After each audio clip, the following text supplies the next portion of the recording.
Okay, our next question on the phone bridge is from Micah Maidenberg with the Wall Street Journal. I've been gone for 6 months. Hey, I just had a couple of quick ones for Judd. Judd, I wanted to make sure I understood this lunar science observation period. No, this is not During live. that 6-hour period, is Orion, that's when Orion's traveling around the far side of the... How did that switch?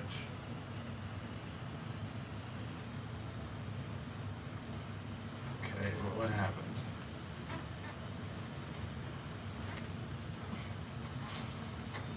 Did they...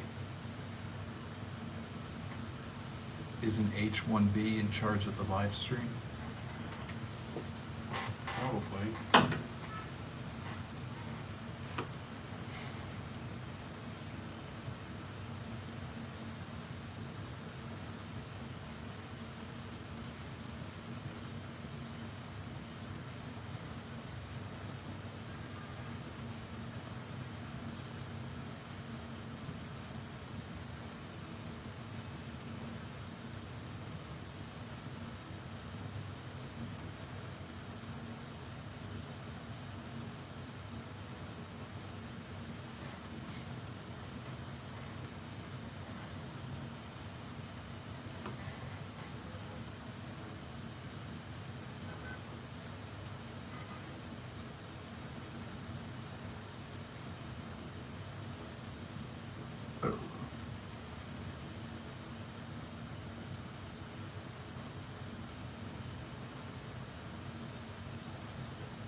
Back to that.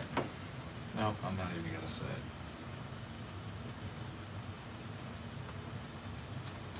It was a nice little hideaway though.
Welcome everybody to The China Show, episode 309, The Real China Show. I've got a crazy one for you today. We're talking about the birthrights.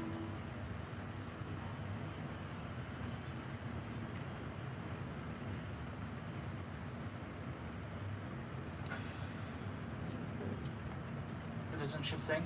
We're talking about robo-taxis, hundreds of them that just froze in the middle of China. China turning off their Yes. cars mid-road on the highway. Yes. Hundreds of Is anyone shocked? And so much more. Let's take a look at the sizzle reel, though, so that you can get an idea of what's up in store. coming up. In today's China Show.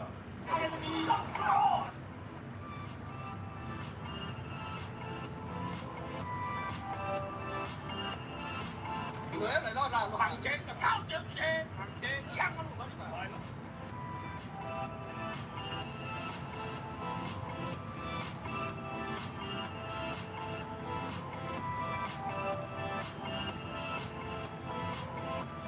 And of course, much, much more. 2瓶矿泉水放上去都牢牢不。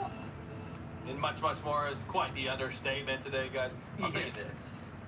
If you were going to share a video, share this one. Yes. Because the birthright citizenship, it's all over the news. It's a point of contention. We're not here to change your mind on whether you think it should be a thing or not. Yeah. We will tell you we have discovered something so unbelievably massive, I would say it's rivaling the stuff that we were doing around the COVID times. Yeah, and the problem is the news is reporting on the birthright citizenship thing that's in the Supreme Court, but they keep missing the key points Yes. of how China is really taking advantage of this and the dangers that are involved.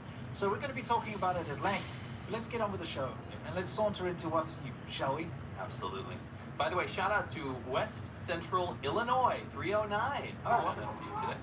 So, we're talking about what's new, specifically with regards to China. Now, you'll know grab hags, I'm Yes. sure by now. Grab hags are these middle-aged people When in China. you say middle-aged, we are middle-aged. Well, you know, when I first got to China, they were middle-aged. Okay. So, does that make sense? Yeah, I guess. Yeah. Yeah. There's like, yeah. what, 20 years ago? So they're 60s, 70s, Yeah, 80s. yeah, exactly. Yeah. So, Elderly. yeah, they're in their 60s, let's say. They're elderly people. And whenever there's something for free, or let's say, I don't know, a truck overturns or something, they'll just arrive and grab everything. Well, it happens with leaves too.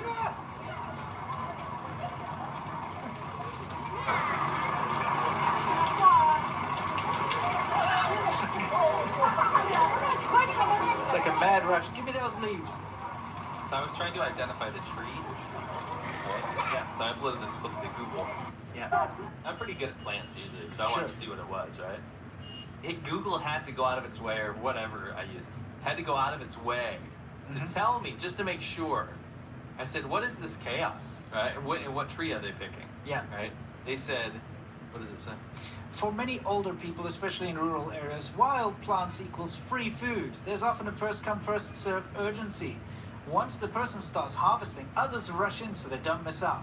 That's why it looks chaotic. It's not aggression, it's just competitive gathering. So grab hags are now called competitive gatherers. Why is AI so obsessed with defending China?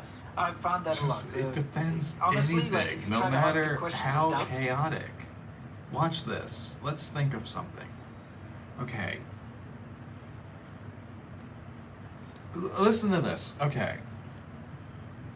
Oftentimes, the sewers are open when walking on the side, when walking on the roads. There are no sidewalks in Japan, but many people says the open sewers smell good.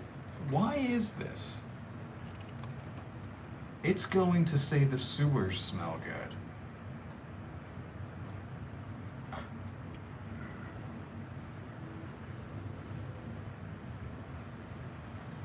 Highly efficient separated sewage system.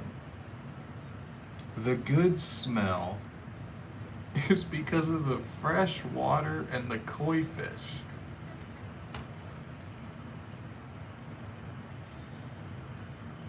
No, it does not smell good. It smells like fucking poop. Do you see the ridiculousness of AI? No, it does not smell good. I made that up. And it's saying it's because of fresh water and koi fish. No, it smells like shit.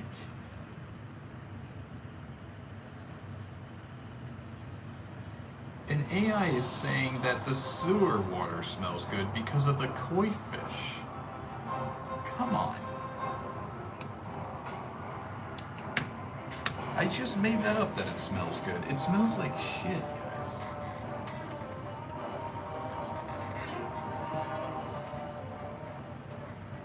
You see how ridiculous it is? AI just made up all this stuff. The koi fish in the fresh water makes the sewers smell good. No, it still smells like shit because it is shit.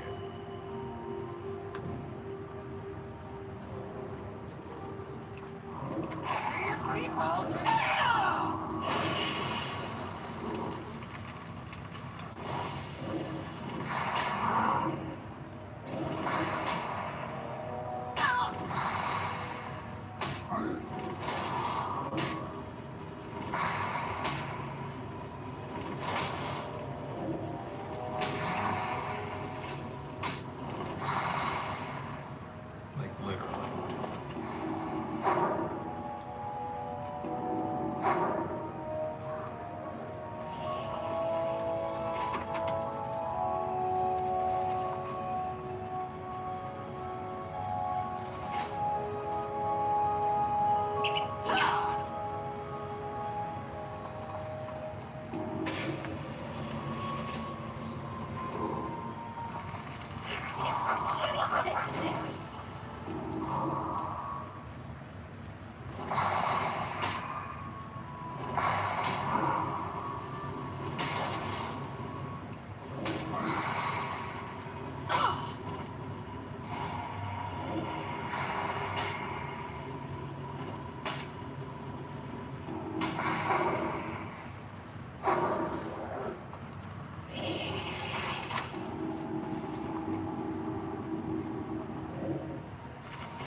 Downplays or even lies Yeah. about bad things. Yeah.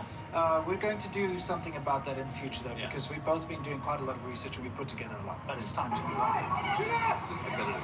Yeah. So why are they? Why are they?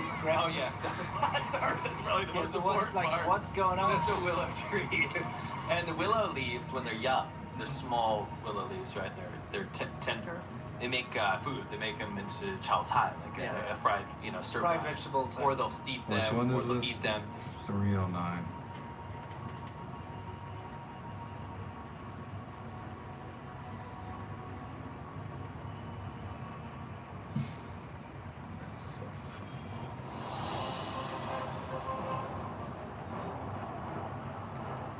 What is happening?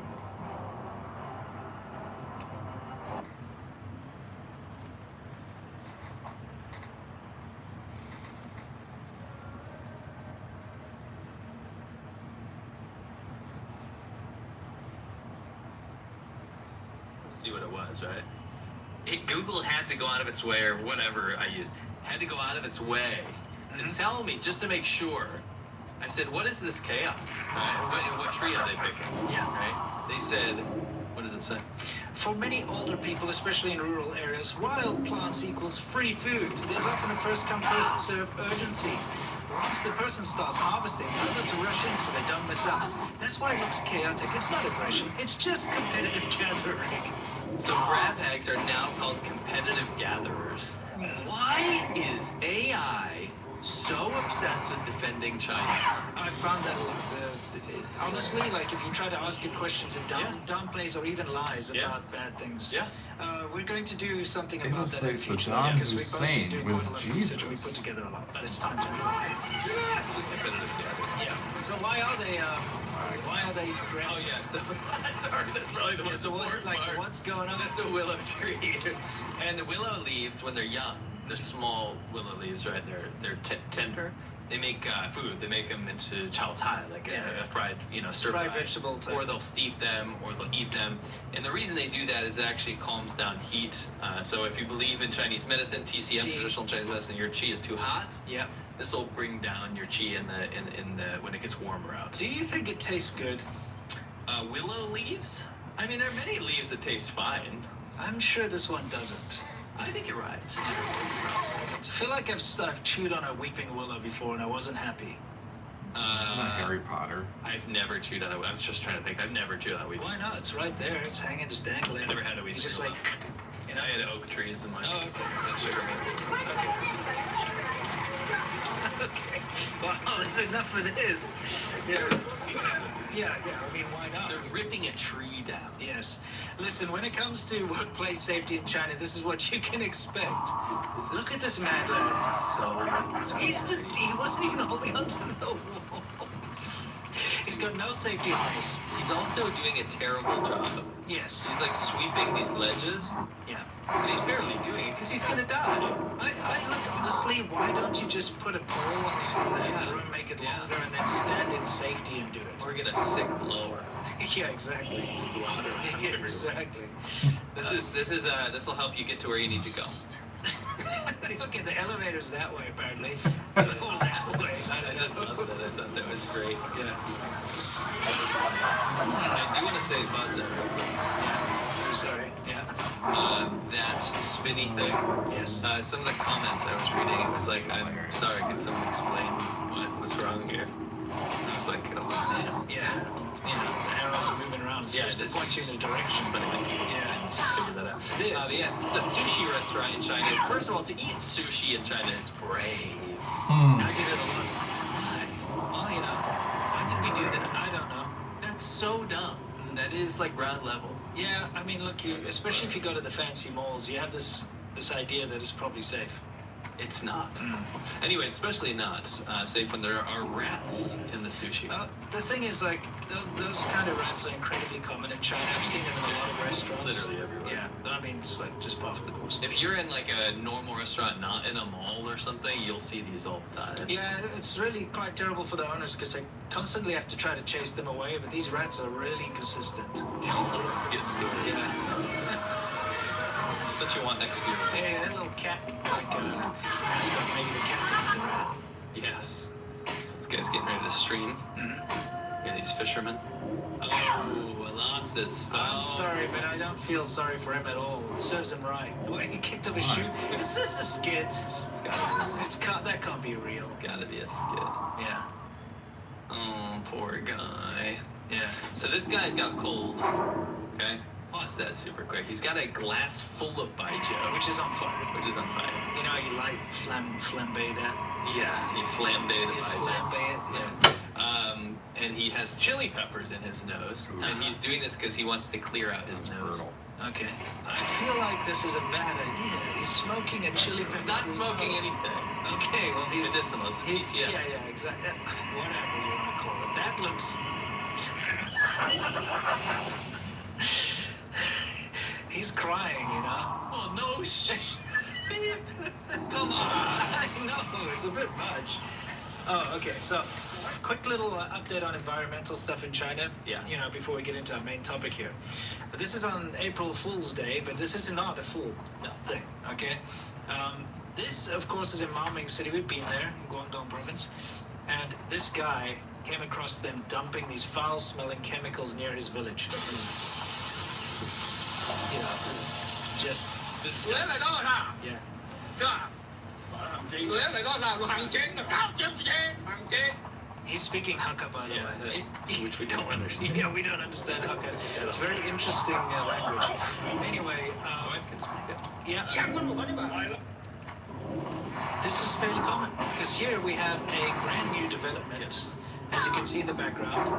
But raw sewage has been discharged into this like road next to it for so long. That's sewage. Yes, That's not like a pond. no, there's a raw sewage has been pumped into it for so long. It's created a swamp. And it stinks the entire area up. And of course, the residents in all these new apartments are like, what the hell? But nothing's been done about it. Dude, look at that ghost town. You know what I mean? Look at all those empty apartments. But there are some people there, right? Yeah. They have to live in this. Pause this. You know what? Must be nice. Must be nice to live in a real country. Yeah. Don't you think? Must be nice to live in a You know what I hate is when I go outside and it's starting to warm up right? Yeah. I have to put on my That's galoshes, true. I have to put on my rain boots and go through the poop and pee soup like swamp outside my house. Yeah, that's been there for months. I I was just hate there in that. the winter. Yeah. Apparently it stinks the area up so bad. So, you know, they're trying their best to complain about it. Good luck. Yeah. Good luck. Xinjiang. We all know Xinjiang is where you go to Right. watch happy dancing Uyghurs, you know. Yeah, there's no forced labor, No. and there's no Not genocide. genocide, nothing. It's just, Yeah. yeah. Well, apparently all the tourists that go there also just don't know about throwing trash in the trash can. 哥哥，不要来西藏旅游，你们看一下，你们随手丢了垃圾啊！真的不需要你们来这里的户外环境。 So that's like a protected high-level tourist area. It must be nice. Dude, It must be nice to live in a real country. You know, so this particular guy is obviously very angry because they're ruining the scenery there. and Yeah, it's not very everyone's like protected. insupportable. Yeah. Insupportable. In fact, I might say this is all over the 回 country. 家，没有水青山才是最善一山。 My gosh. I mean, I'd be mad too. The yelling Yeah, so these are is it's just ridiculous. everybody You have situations where there's just raw So garbage much around in many places, yelling and the in local people Asia. don't like this because they have to smell it. Yeah, and you get sick. everybody's screaming. That is vile. Yeah. That is absolutely vile. 各种细菌 Not 小 as 小 vile 的 as 恶 this. 意。 This is a live stream don't of a understand. rat glue trap. A rat glue trap. And they're demoing it IRL. It's kind of funny. It is, but I'll be honest with you, does that show that it works? I guess it shows you like how it. You know what I mean? It's demonstrating Okay. how it. Listen, Mike. Why is that your thing? No, I want to know how would you demo this? What, like that? Yes. I mean, why not? I mean, I'm not going to dress up in a gimp suit, though. Oh, is that what that is? Well, I don't know if you can say it is. No, it's a gimp suit, so like you're like crippled. No, you know, like that's people something. Oh, it's called a gimp suit. I thought that meant crippled, like it's a gimp. Oh no, that's different. 好，哥姐们打啦 But anyway, Rat Boy, Yeah. not a genius. He is stuck in the glue trap, and he's demoing it. I just know that some of that glue's getting 平 under 均 that 算 glue, 下来一张不到2 and that ain't coming up. What, you mean on his gimp suit? No, on the skin. Oh, It's getting- oh, that, yes, for sure.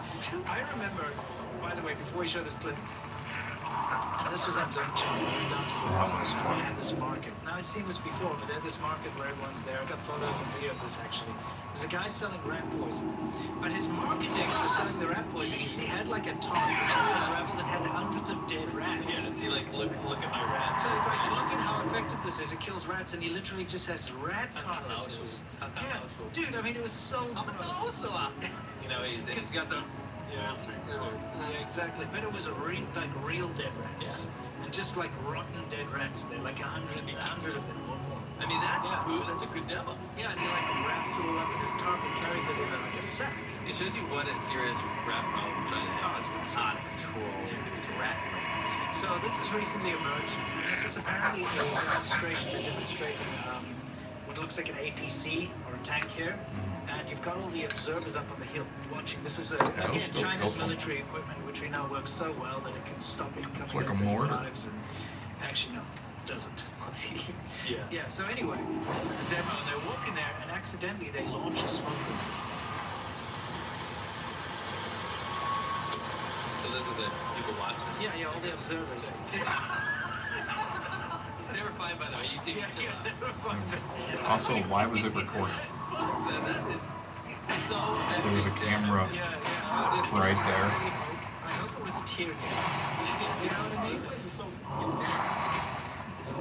Yeah, let's get back to it. You know, Yeah, the for camera sure. just so happened to I have see the reaction. the The guy's perfect like, angle. Whoops. It had the perfect angle to They capture managed to that. get it so accurate. What are the odds? Can we watch it? Yeah, for sure. What a coincidence. I like I just have this- They're like inside. They're like, whoops. Yeah, like we're gonna be in trouble. That dude's like, what? He's like, what? It's so good. It's like we're in trouble now. I like how he. That's the face of a damn. That's like, you know when you He's crab swirling. You know crab No, swirling? I don't know. What is a crab? You know like Mr. Crab from SpongeBob or whatever? I've never watched it, but I can guess. I don't watch it either. Okay, sure. It's a meme. Oh, yeah, yeah. Okay. Yeah, I know what he looks like. He's a crab. Yeah, but this crab swirl. Oh, that, yes. When you just lost Yeah. composure. I see that. I'm done. Well, let's take a look again. This is too This good. crab swirl.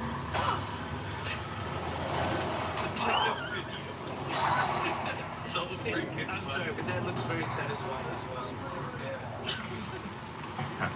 Yeah.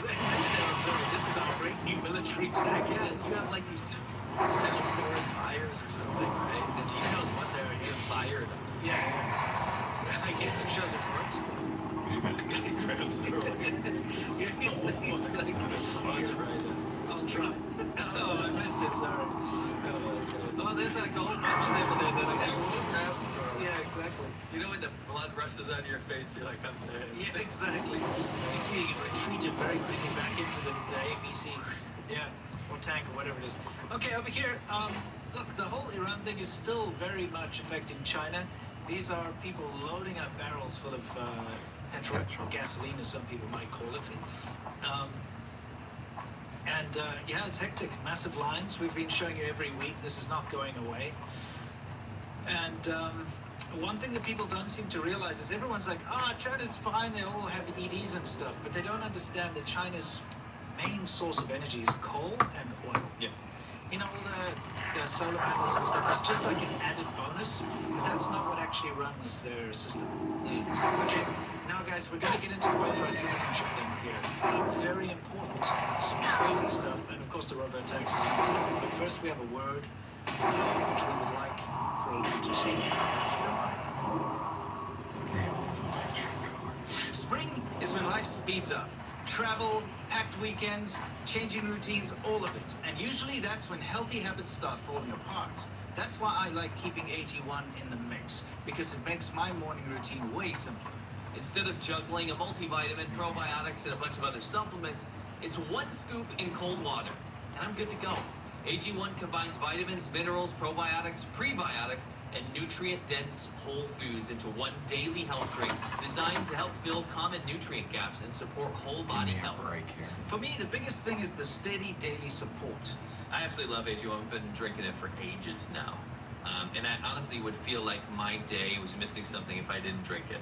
I also like the fact that you don't need anything to make it. Like, I know you don't have a kettle in your house, so, it's impossible. I have to use cold water. So, Lies. It's the truth. It also includes nutrients to support brain health, mood, and nervous system. And that's especially nice when your schedule gets hectic. Spring already feels like a reset, so it's a really easy habit to keep consistent, whether you're at home or using the travel packs on the go. No giant supplement stack, no overcomplicated routine, just one scoop in the morning. Visit drinkag1.com/ADV to get an AG1 flavor sampler and a bottle of vitamin D3 plus K2 free in your welcome kit with your first AG1 subscription. A $72 value. That's drinkag1.com/ADV. And a big thank you to AG1 for sponsoring the video. Now back to the show. Okay, guys, Soft Power Hour, where we talk about the main topic. And of course, the main topic is this whole birthright citizenship thing that's been in the news. What if they're not American and they don't know what that means? Okay, so basically, America is one of the few countries in the world where if you're born there, you automatically become a citizen. Yeah. Okay?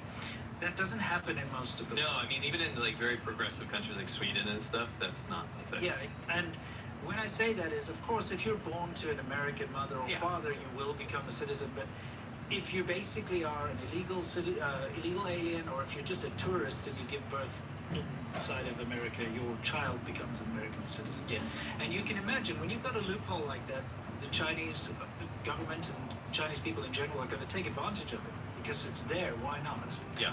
Okay, and this is a video I did 6 years ago about this. Okay, I tried to expose this 6 years ago, where I did a thing called Birth Tourism, why Chinese women pay top dollar. And I spoke about all the methods that they use and the fact that it's out in the open. Like, this is from that video, is a website that I went to go look at, one of a few, where it literally says, make what Shanghai's in. It tells you, go to America to have babies. It tells you, it used to have all the instructions on how to lie, to get a visa, how to lie when you ask immigration and customs how to prepare all the steps and all that kind of thing. But since then, of course, it's ramped up. And within the last 6 years, we've seen it really blossom and become a massive industry. It's like a factory industrial type thing. And so we wanted to talk to you about all the new things we've discovered and how crazy it is. It's out of control. Yeah. So let's see how things have snowballed. So when you peruse the Chinese internet, you will not believe how many ads and how-to guides there are for Chinese people to go, non-American citizens, to go to America, have a baby, get its citizenship, social security card, and its passport, get it all registered up, and then immediately leave and go back to China so that you can live in China. This is what it's set up for, right? There are thousands of these centers, and they're called birthing centers, okay? So basically what you do is you travel to the U.S. on a visitor's visa. Yeah, so you lie about your visa application. You say you're going sightseeing. Like, I want to see the Grand Canyon or whatever. Sure. And then you obviously there's always videos that people watch on how to do it, right? And then you go to, you get through the border, you get through customs. One thing that's important is, for those of you who don't know, when you get a tourist visa, you have to provide a travel itinerary. Yes. It's part of the process. So the websites and so on, they advise people to give a false itinerary, say they're only going to stay for like 5 days or a week or something, and also say that they're going to go and stay in places that they're not going to go stay. So like, oh, I'm going to go stay in this hotel in this state. But actually, they're going to these unlicensed birthing centers. Yes. So what happens is they go to these birthing centers, right? A lot of times, which is what is very interesting, is that you pay tens of thousands of dollars to these birthing centers, right? Yeah.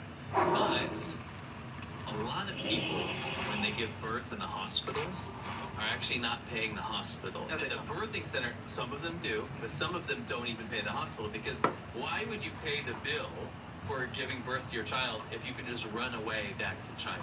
Yeah, so let me give you a quick breakdown of how it works. You pay an agency a lot of money, and you pay upfront in China, and it's usually a lot. Like, it's between 30 to 50,000 US dollars. It could be up to 80,000, just depends. But what they do then is they take care of everything for you. You fly. First of all, you apply for your tourist visa. You lie about it. You create a fake itinerary. As soon as you make it over the border into the US, they will pick you up and take you to basically a converted house that's been turned into one of these birthing centers, and you'll probably have 10 other mothers living in there, each in their own room. Okay? Then they take care of you in the traditional Chinese sense, okay? They do the zuoyezi thing, which is they'll prepare special Chinese food for you, make sure you've got all the Chinese medicines and all that kind of stuff. So it's very comfortable for a Chinese mother. Then when you're ready to give birth, they take you to the hospital. They also coach them on how to present themselves as indigent, which means poor. Okay, so a usual birth will cost something like $32,000 or something stupid, because America's health system is very expensive. But because they pretend that they have no money, they have to pay the bare minimum, which is only something like $4,000, $5,000. And most of you are Yeah, but that's the thing. Well, if you've paid $30,000 to $80,000 to come over and get this, you have it. This is not. There are no poor Chinese people doing this. It's impossible, because to be able to even get on a plane. Yeah, that's a pipe dream. Yeah, exactly. So it's only rich Chinese people who do this, and at the very least, middle class. So they game the system. It ends up costing the hospitals a lot of money because they don't pay the bills. It also falls on taxpayers as well to pick up the slack, because that's usually how this works. So they game the system the entire way through. Then basically you have a short period of recovery during which they feed in all the special traditional Chinese suits and everything in those houses. While that's happening, the agency will then apply for the passport, the social security card, everything else that's necessary for your U.S. citizen child, and then they send you back with your newborn with the American passport and everything, because of course it needs a passport to fly back.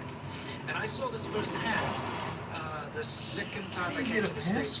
When I was flying back to China, it just happened to be on the same day when there was a whole group that had obviously just finished their whole thing in birthing center, and there was about 8 or 9 Chinese parents all holding newborns, and they were handing in the American passports for the newborns to get the boarding pass or whatever. So I saw it with my own eyes, and this is something that just goes on constantly. And you might ask, why would you do this? we're going to get into like some of the more nefarious things, but the first, most basic reason why you would do this is you now have an ability to open up bank accounts in the USA, trust funds. You can start to buy property and real estate through your child, because now you have a US citizen child. You can start to park money in America, because let's face it, it's very iffy in China. You never really know when the government's going to change rules, freeze your assets, whatever. Especially if you're a wealthy person who does bribery and so on. You need to get that money out. So that's the most practical reason for this. But we'll get into the other stuff later because it's kind of crazy. You So, want to talk about this? You look at some of these videos, the descriptions say, how should I explain to the customs officer that I'm 32 weeks pregnant and I'm going to the U.S. to give birth with a big belly? It's all these guides, right? So you have these guides, and this is interesting. This is what we found has changed. We'll get to that in a second. It says, detailed guide for entering the U.S. to give birth while pregnant. Just wanted to show you some of the stuff we're scrolling through, what this stuff is actually about. So when I did my original video, I looked into these guys. Some of the things they advise them to do is wear loose clothing to try and hide your pregnancy. Try to go through ports that are not so strict, like flying to Hawaii rather than LAX or something, because they're expecting more tourists to land in LAX. Or they flip-flop it. So actually, right now, that's not cool. Yeah, they change it. They also tell them which lines to go when passing through customs, which lines are probably less of a worry. They give a whole list of things to do in case of preparing the lies they can tell when you reach the customs if they ask you. Yes.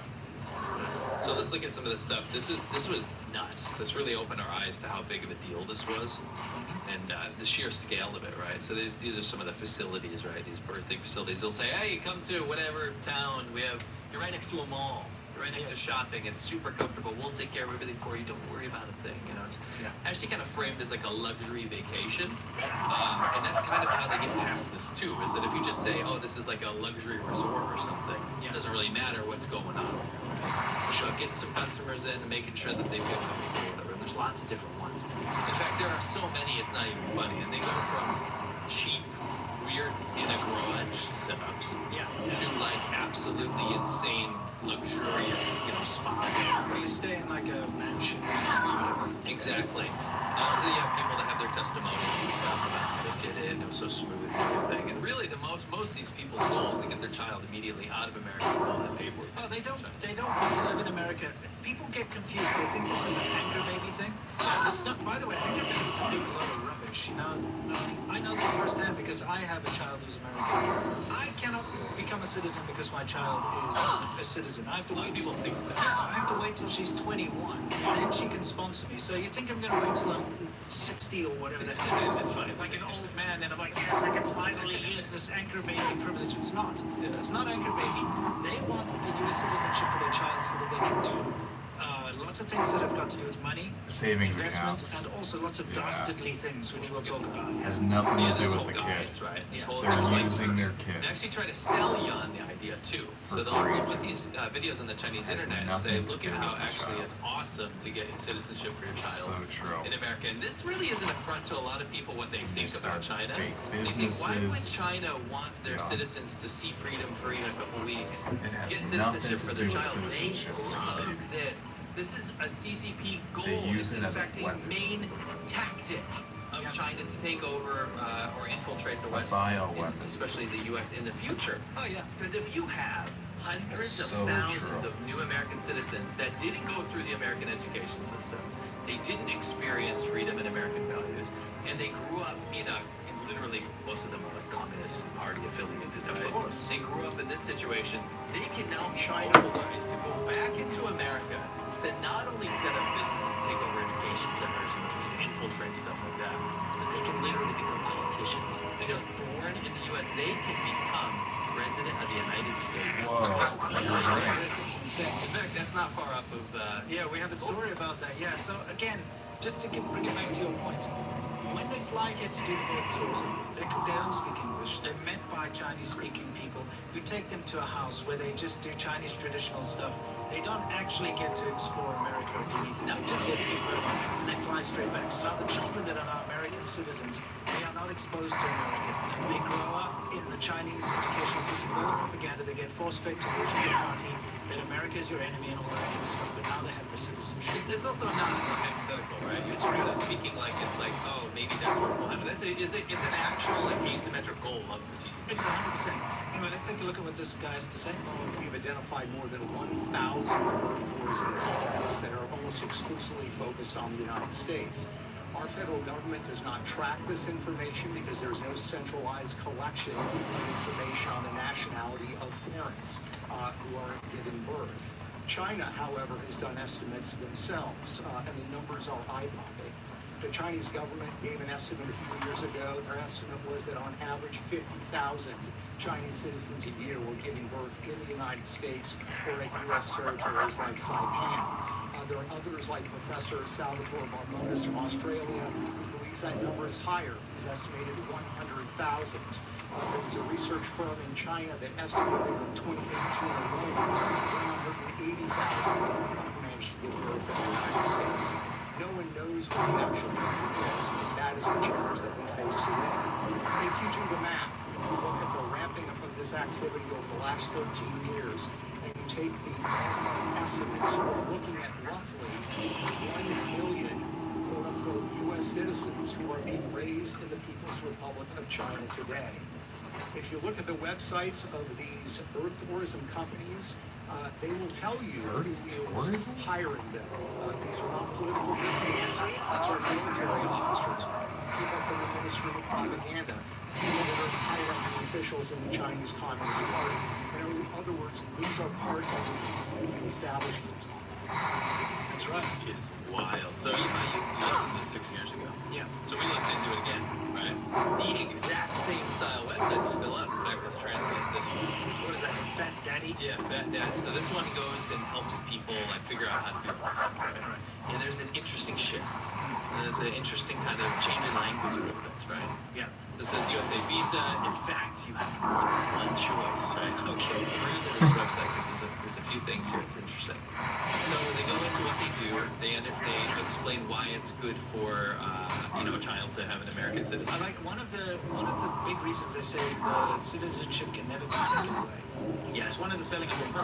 It can never be taken away. It says even though American citizens are taxed abroad, if you're not making, earning money, what are they going to do? And they'll never report if they make money. How is it ever going to be known? Find a better life, right? It's all about like you're setting yourself up in the future for a better life if your child gets American citizenship, right? But really, it gets very interesting when you get down to the nitty gritty here. So they tell you what steps there are. First, they'll do visa processing. Then they'll help you get through customs. You translated this, Yes. obviously, because that means it's obviously 2 years, right? Yes. For the main city. Yes. And they during the Zoyas, or the sitting month as it's called, they give you your villa, your apartment, your food. Yeah, if you say that villa, apartment, mansion, you can, Yeah, this is a package, you see. Go to the next step. Okay. So it gives you a whole guide here on like what they'll take care of. This is their service scope. They make an appointment at a doctor's hospital. They have the baby ID application. This is where it's important. Go to the next one. So birth paper, obviously, is birth certificate, level 3 certification, social security card, US passport, and China travel permit. They organize everything for you. Yes, that's what's important. Go to the next one to wrap that part up. This means that like for example, technically a Chinese person could fly over here and do this themselves, right? But they're paying exorbitant money to these big services and stuff because they don't speak English. Most Chinese people don't speak a lick of English, right? Or very basic English. Especially the rich ones, they have no need. For sure. You'll get, it's kind of an interesting situation because you'll get to the middle class and the more poor, not poor, more upcoming people, they try their best because it perhaps will give them opportunities to make money to engage with the rest of the world. If you're a rich official, you never need to speak English ever. For sure. Yeah, For sure. We're saying. So they're basically saying they'll take care of everything. Sure. It's like a full package deal, right? We'll do all the paperwork. We'll do all the stuff that the Chinese people don't want to do. Yes. We'll do it, right? And then they'll return to China. So they'll help you deal with all the paperwork about what do you do when you get back when you have this American child. They say baby's household registration, host a return party, insurance, immigration consulting. They do all of that. Yes. Yeah, it's kind of crazy, huh? Keep going. All right. Let's examine. So this is what's interesting. So it says like going to the United States to give birth and pass customs. So there's a problem here. It says how to get through customs. This is something every expectant mother preparing to give birth in the United States should consider. Whether you have previously applied for a tourist visa or an honest visa, you must go through customs honestly and not lie. Now this is a lie. Okay, this is where we've called they've changed their wording with their outward-facing websites. Because when I did this 6 years ago, it would tell you on the website that like you what need to to do. lie. Yeah. They said, you know, when you apply for your tourist visa, do not mention that you're going to give birth. Just say that you're going to see, and they would give a list of like tourist attractions to go and see. And they would say like, when you get to customs, do not tell them that you're pregnant. Make sure they can't see that you're pregnant. Try to disguise the word. Now these websites say, don't lie, be honest. There's no, you do an honesty visa. Yes. Because they go on to say, like, it is perfectly legal to do this. Sure. There is nothing wrong with this, right? Well, let me tell you one thing, okay? As somebody who himself applied for a tourist visa to go to America the first time I came, and then obviously later I applied for a different one. When you have to go up in that line in the American embassy, you have to go face to face with an interviewer. You have to pass an interview. And they ask you questions because they have to suss out if you're there to do something wrong or not. If you are going up for a tourist visa and they ask you, what are you going to do? You're like, oh, I'm going to go give birth. They're going to say, sorry, cancelled. You're not going to be able to get your visa. Well, let's continue. I'll show you. Because that's the whole point. A tourist visa is for touring, not for giving birth. Right. That's like you would have to have some special medical visa or something. So it's interesting, these websites are saying, like, oh, just be honest, right? Yeah. We'll show you why in a second. Mhm. But it says, yeah, it's perfectly allowed. It says so this is the FAQ. Yes. It says, the pregnant mother asks, I am 2 months pregnant. What visa can I apply for? If you're going to the United States to give birth, you should apply for a B2 visa. You should choose a tourist visa or an honest visa. Yeah. Keep going. B2 is the tourist visa. Yeah. That's the one I got Yes. the first time I came to Yes. America, yeah. An honest visa is something they've created Yes. about tell the truth, but also get a tourist visa. Well, I mean, this is because now they know there's scrutiny. Yes. Okay, so their public-facing websites have to say that because if they are now lying, Sure. they could potentially get too much True. scrutiny, right? So here's the State Department website. Mhm. It says travel purposes not permitted. Okay. Yes. Travel purposes not permitted on visitor visas. Birth tourism travel for the primary purpose of giving birth in the United States to obtain U.S. citizenship of their child is not permissible on a visitor visa. So that gets rid of the entire argument. Yes. You may not participate in birth tourism on a tourist visa, Yes. on that B2 visa. Even though these websites are like, oh, it's No, they're totally like, fine. yeah, you can do it, you know, just be honest. That's the lie part, because we all know these are the rules actually from the American government. And I know this firsthand. I actually saw somebody in front of me in the line get denied their visa. They were applying for a student visa, but it was supposed to be a student visa in like advanced English or something. And the lady behind the counter, it's actually a very nice lady, she helped me with my visa. She asked him some basic questions in English and he couldn't answer, so she denied it. You see, that's the whole point of the interview.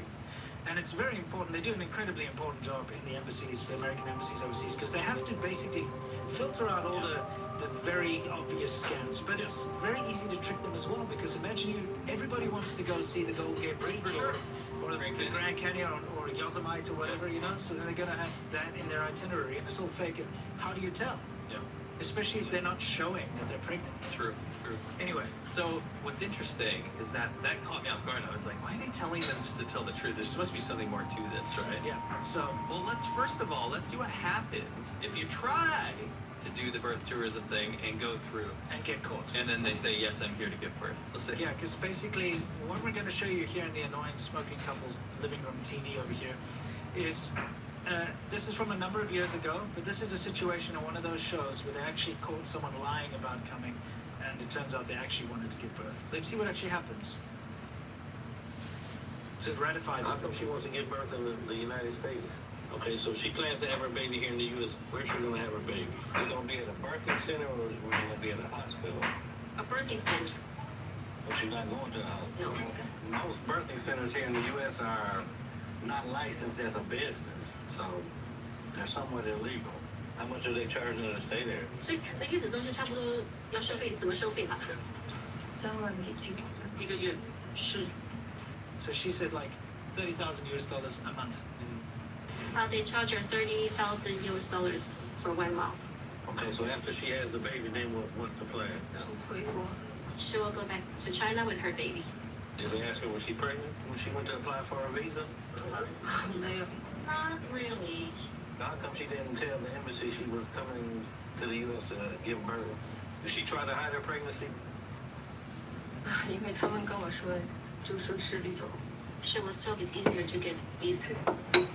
Okay, did someone coach her or tell her to misrepresent herself at the U.S. embassy? Yes. She was told to tell the officer she's coming here to sightsee. Because she didn't tell the embassy her true intent for willing to travel to the U.S. and she needs to go back home. 能不能给我一个机会? She asked if you can give her a chance. She seems like a nice lady, and I wish things worked out differently for her, but today she has to go back home. It's not illegal to give birth in the U.S., but you have to be truthful when you apply for your visa. She obtained a visa through fraud. We can't just ignore that fact because the child automatically obtains U.S. citizenship, so it's pretty important. So, I mean, there's an example of somebody being successfully stopped, and it just shows all this nonsense that they talk about on the websites, about it's totally illegal, etc. It's not. You're not supposed to. If you're just honest, this is one out of hundreds of thousands wouldn't have a where they problem. go caught, and I'm pretty sure that they don't catch them very often because it's very convincing. When you're traveling and you're coming through like a port into Hawaii or whatever it is, and you're like, here, I'm here to like go to see Oahu or something, they're probably gonna let you in. Now you're in the United States. Now you can just give birth and you can have a citizen. You know? Yeah, so what was interesting is that I wanted to see what the angle was here. It says, they advise you with the big belly to be honest, like you're pregnant. Yeah. There are many success stories of honest passes now. They'll share examples of mothers who have successfully passed the pass. Mothers can go to this Weibo. So what they do is they move you off of the American website. So it's not American. That's open websites in China. No. They move you off of the American-facing websites, right? To promote places to give birth in America.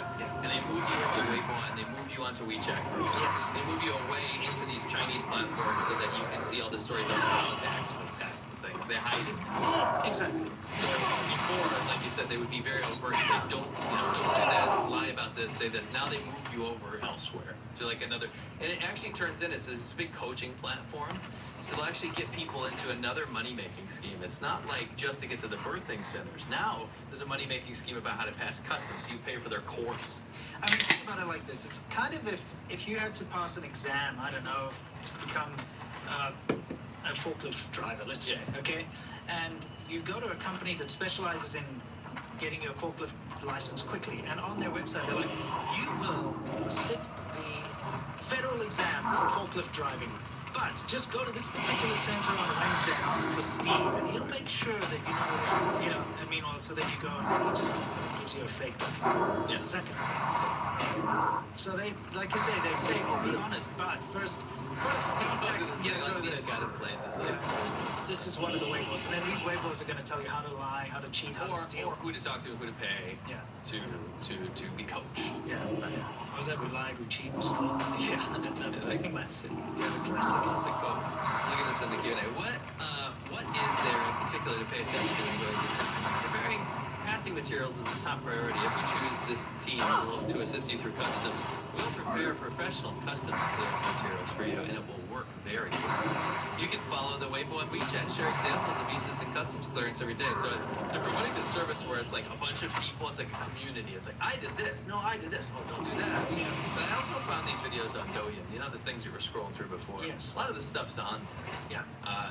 People are just sharing their experiences to coach. Yeah, I mean, they shut down all these birth tours and things at birthing centers in California. I believe it was in 2019.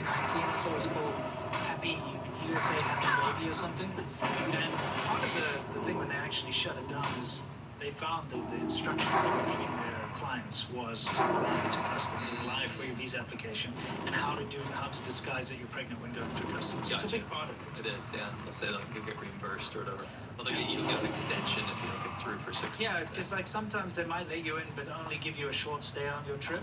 Yes. Because if they think you're suspicious, then they're like, don't worry, we can extend that for you. Yes. And these are the documents you get if you go through that one nonsense. But what's interesting is the consequences of all this stuff.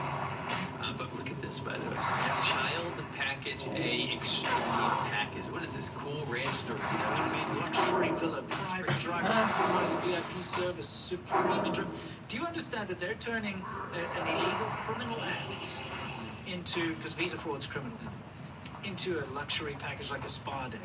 It's crazy. But like putting barriers in between it, obviously. Yeah, but I mean, it is just an illegal act. They're basically saying, hey, you know, like, we'll take you to a jewelry store in Robert, but we'll drive you there in a limo. Yeah. We'll smash the window for you. No, we don't have anything to do with that. Yeah, exactly.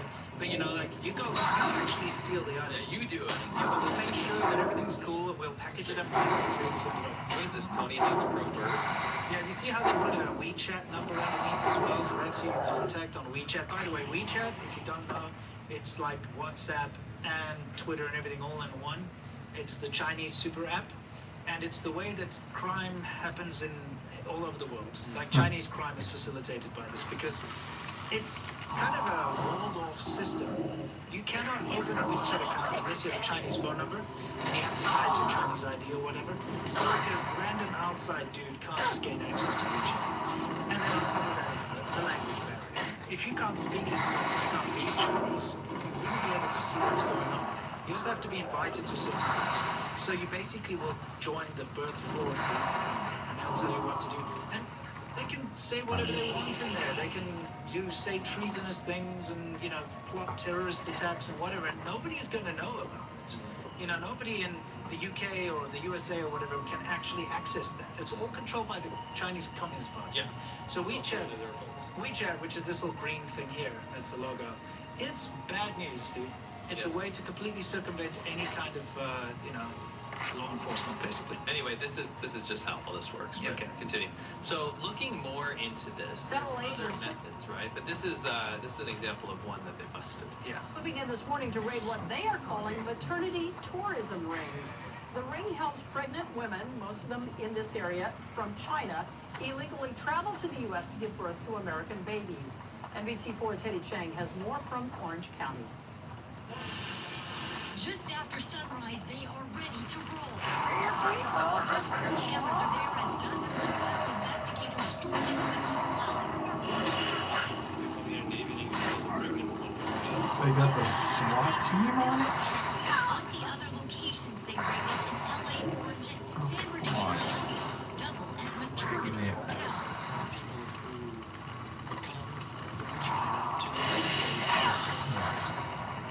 Now that was a number of years ago. That's not a recent bust. This has been going on forever. What did you want to say about this? Yeah, it's not about the babies. No, this is interesting. It's just come to light. Remember last week we told you doing about illegal that Chinese shit. couple, the brother and sister, Stealing who planted an taxpayers' IED outside of the CENTCOM. It's not for the baby to have a better An life. idea of improvised. Well, it's actually They're called selling that to Chinese like the Yeah, social they security actually did it numbers, the properly. bank Turns out that they accounts. are birthright citizens. Their They're parents were selling that illegal to here Chinese in the companies. States It and has gave birth nothing these to two. do with their They baby. became citizens to illegal Chinese parents. So it just shows you how the They're birthright not trying to citizenship give their can kid lead a to better dangerous life. situations They go like this as right well. back to China. You know, it's a national security risk because you're not going to be scrutinizing American citizens. Well, not as much. That's Yeah,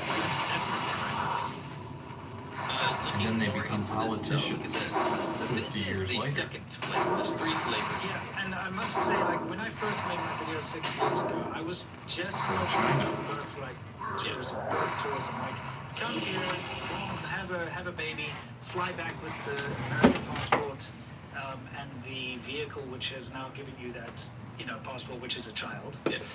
But now this is something completely different, which I didn't cover, and this is even more disturbing, is the surrogacy. Yes. So here's how this works. Okay. Instead of the mother traveling to the United States while pregnant, some intended parents, they call them IPs, arrange for a surrogate in the U.S. to carry the pregnancy.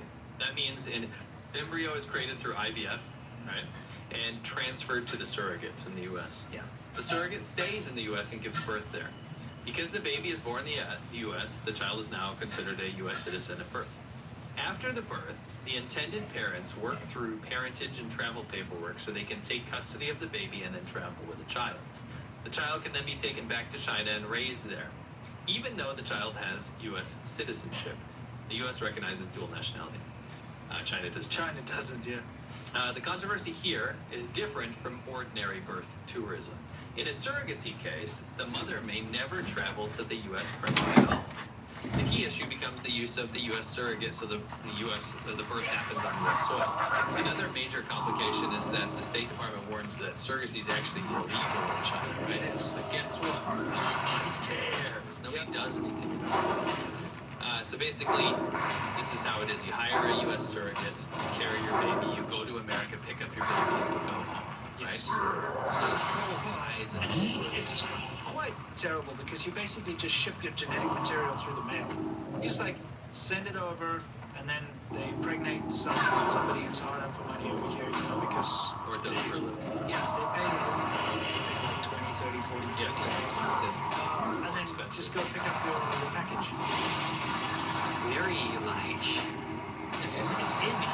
it feels It's like crazy. a farm. It's like a freaking Because China's It's like a battery farm. Yeah. It does feel like that. and they just go through. You don't need to pause it on here. I just wanted to show there are whole guides on how to do this as well. It's not just the birthing center. No, and it gets crazy. It gets way crazier, because it turns out there is a third flavor. These websites, they just give you all the instructions, right? This is called surrogacy without even going to the U.S. Yes. And now we can start to see where this could get out of Oh, control. the surrogates in the Two US. intended parents in China provide genetic material, sperm and an egg. Yeah. Or they create an embryo. Sure. For IVF. A surrogate in the United States carries a pregnancy and gives birth in the U.S. You ship As the baby's the born in the egg U.S. and is the now a U.S. sperm to citizen. someone in Yes. the U.S. But the parents don't necessarily have to be present physically during the pregnancy for the child to be born an American citizen. The key event for the birthright citizenship is actually just for the birth to take place on U.S. soil. That's right. Signing over power of attorney can actually open up a whole new world. Sure. What happens is you can sign over power of attorney to deal with everything To those agents. or whoever's dealing with this. Sure. And technically gets the child with U.S. citizenship over to China without you doing. So you're just sitting in China, you basically, Money. I guess you jerk it into a vial, for lack of a better way to say it. You send the material all the way over. You don't even need to worry. Somebody gets pregnant with your genetic material, carries your baby like a farm, like a breeding cow or something. The baby gets born, and they get shipped back to you. And it arrives in China for you to add to your collection. You can mail Do you order. see how this is a baby. problem? Can I ask you a hypothetical question? Sure. What's preventing someone from doing this 100 times if they Nothing, because it's being done. Yes. There are cases where, for instance, one Chinese billionaire has over 100 surrogate babies born in the U.S. I think you have the whole I do. I'm sure I do. Let's take a look. Let's see what your translation says here. It's just all these websites that give you advice about surrogacy. Yeah, there we go. There's all kinds of guides out This is there. an entire industry built on cheating a system, Yeah. taking advantage of a loophole. It's a loophole. That's all it is. It's how to cheat America. On an industrial scale. Yeah, I mean, it's great. It really opened our eyes to the whole thing. We don't need to Dude, go through that's every freaking crazy. document ever in the history of mankind here. But yeah, hold on, pause that. You could have a Basic compensation for the expected mother, 40 to 70,000. Yeah. So the mothers, the surrogates are getting paid about that much. Yeah. And then you have all these other things. So the whole thing adds up to be over like $100,000 basically. But if you're a Chinese billionaire in the You don't care. with corruption. Yeah, you can make $100,000 from the Chinese government just selling fake rice. It's nothing. nothing. Yeah. Right? Let's see that clip about the dude that had 100. Yeah, okay, I'll try to Corruption. fast forward some of this. Let's see, watch me What you can do is make us big and then do it. Yeah, you're right, I'll do it in the background. It's right there. One Chinese billionaire reportedly has more than 100 U.S.-born children through surrogacy. The idea, build a future family and a business succession plan. Some clients, by the way, request up to 100 babies via multiple surrogacies. It can cost as much as $200,000. And why would they do that? Because babies born here are automatically U.S. citizens. Also, surrogacy is illegal in China. Nearly 41% of international surrogate parents in the United States are Chinese. That's a big percentage. So it's half. Half of all surrogacies are Chinese. And I think this is something that people have to focus on, because I know a lot of people right now, the whole thing about birthright citizenship, they're like, oh, illegals, they're coming to the country from Mexico or whatever, you know, having kids, and illegals. Guys, Trump was right again. Problem. But do you see that there's a bigger problem here? You have a country who's an adversarial You country. can mail order doing American babies now. They have a whole industry surrounding this thing. They game the system. Not only do they bring them in and, you know, clog up the system, but they're also causing massive amounts of problems. Hospitals have had to cut maternity wards out in some areas because they're not making a profit anymore, because all the Chinese birth tourism parents claim to be indigent, and so they don't pay the full amount, so they don't make money. It's costing taxpayers a lot of money, because then the bill has to be picked up by someone, and Medicaid or whatever has to end up taking the brunt of this. They're causing a big problem, but at the same time, just gaming the system and using their now infant, which will become a child, to do all sorts of loophole stuff, you know, like claim benefits and stuff in the future, but also just to set up all these weird investment schemes and so on, and also to do things which would normally be illegal or impossible for a foreign national. They can now do it through their, like, I don't know, token American citizen child, which is a problem. Think about this. If you wanted to vote in an American election, but you weren't a citizen, what would be a better way to do it than to basically have an army of children? What if you say 100 kids you have? This dude, he's got 100 And who kids. has armies of children? They're probably all around the same age. So you have an army of, say, 3-year-olds walking around at the moment, or 6-year-olds. I know who has Just need to armies wait of until they're children. at a voting age. Send them back to America, or they can do it remotely, because you can vote remotely. Those mail-in ballots or whatever. And you're like, I want to vote, and I want this particular president to be in power, so I'm going to activate my army of 100 kids, and you can multiply this by however many. And all these 100 kids are all going to vote for this particular person I want to vote for. Now, as a non-citizen, I can vote in American elections through my proxies. It's crazy, and it's a long game that the Chinese government is playing, because, as you saw, the estimates are up to 1 million, and I can believe that, because I've been tracking this for 6 years now, and it's been going on long before I even caught wind of it. And so there are countless American citizens that have grown up under the Communist Party propaganda and brainwashing, who are there to be used as tools to interfere with American politics. It's crazy, huh? Raise the stakes. A vote's a vote. Yeah, I mean, democracy is important, right? But a vote is a vote. What about 100 politicians? Yes. That are literally American citizens and can run for any public office. It's crazy. And then sway anything in favor of the Chinese government. That's true. Why would that not happen? And it does happen. As you're going to see. After getting a search warrant, detectives seized security cameras from inside the home and made some alarming discoveries. Discovered numerous children, 15 children to be specific, ranging in ages from 2 months old to 13 years old. Many of the children were through surrogacy, and then the male and female at the residence took legal guardianship of those kids. 6 other kids, investigators say, have been moved to other homes. About 20 of the kids could only be the children of this couple, 65-year-old George O'Shea. Okay, that guy is important. So let me quickly lay down what's happening here, because at first, when I heard about this, I was confused. I thought that this must be one of those surrogacy agencies, and they're doing it for people overseas. No. This guy wanted as many kids as he could have. Okay, we're going to find out this guy's really bad. He shouldn't be here in America. So he wanted to have all these kids. So he would approach, first of all, he didn't want to use a surrogate agency. He created his own. So he registered his own surrogacy agency, him and his wife. And what they did was they would approach these mothers to be surrogates and say, oh, we only have one child. We want a sibling for the child. And they paid them the money to give full term. He did this for, I think it was in total about 27 kids. But at this time, they found 21. Most of them were actually the same age. Most of them were around about 3 years old when they actually arrested them here. All living in that big, like, mansion that he has. And they had the classrooms in there. They had nannies looking after the kids. kids and basically running them through drills and teaching them. Yeah, it's like a boot camp for these 21 kids all in this one mansion. And now this is a legend that the people who are working there said allegedly wanted one of his children to become the US president. And he was naming them after like American leaders and stuff.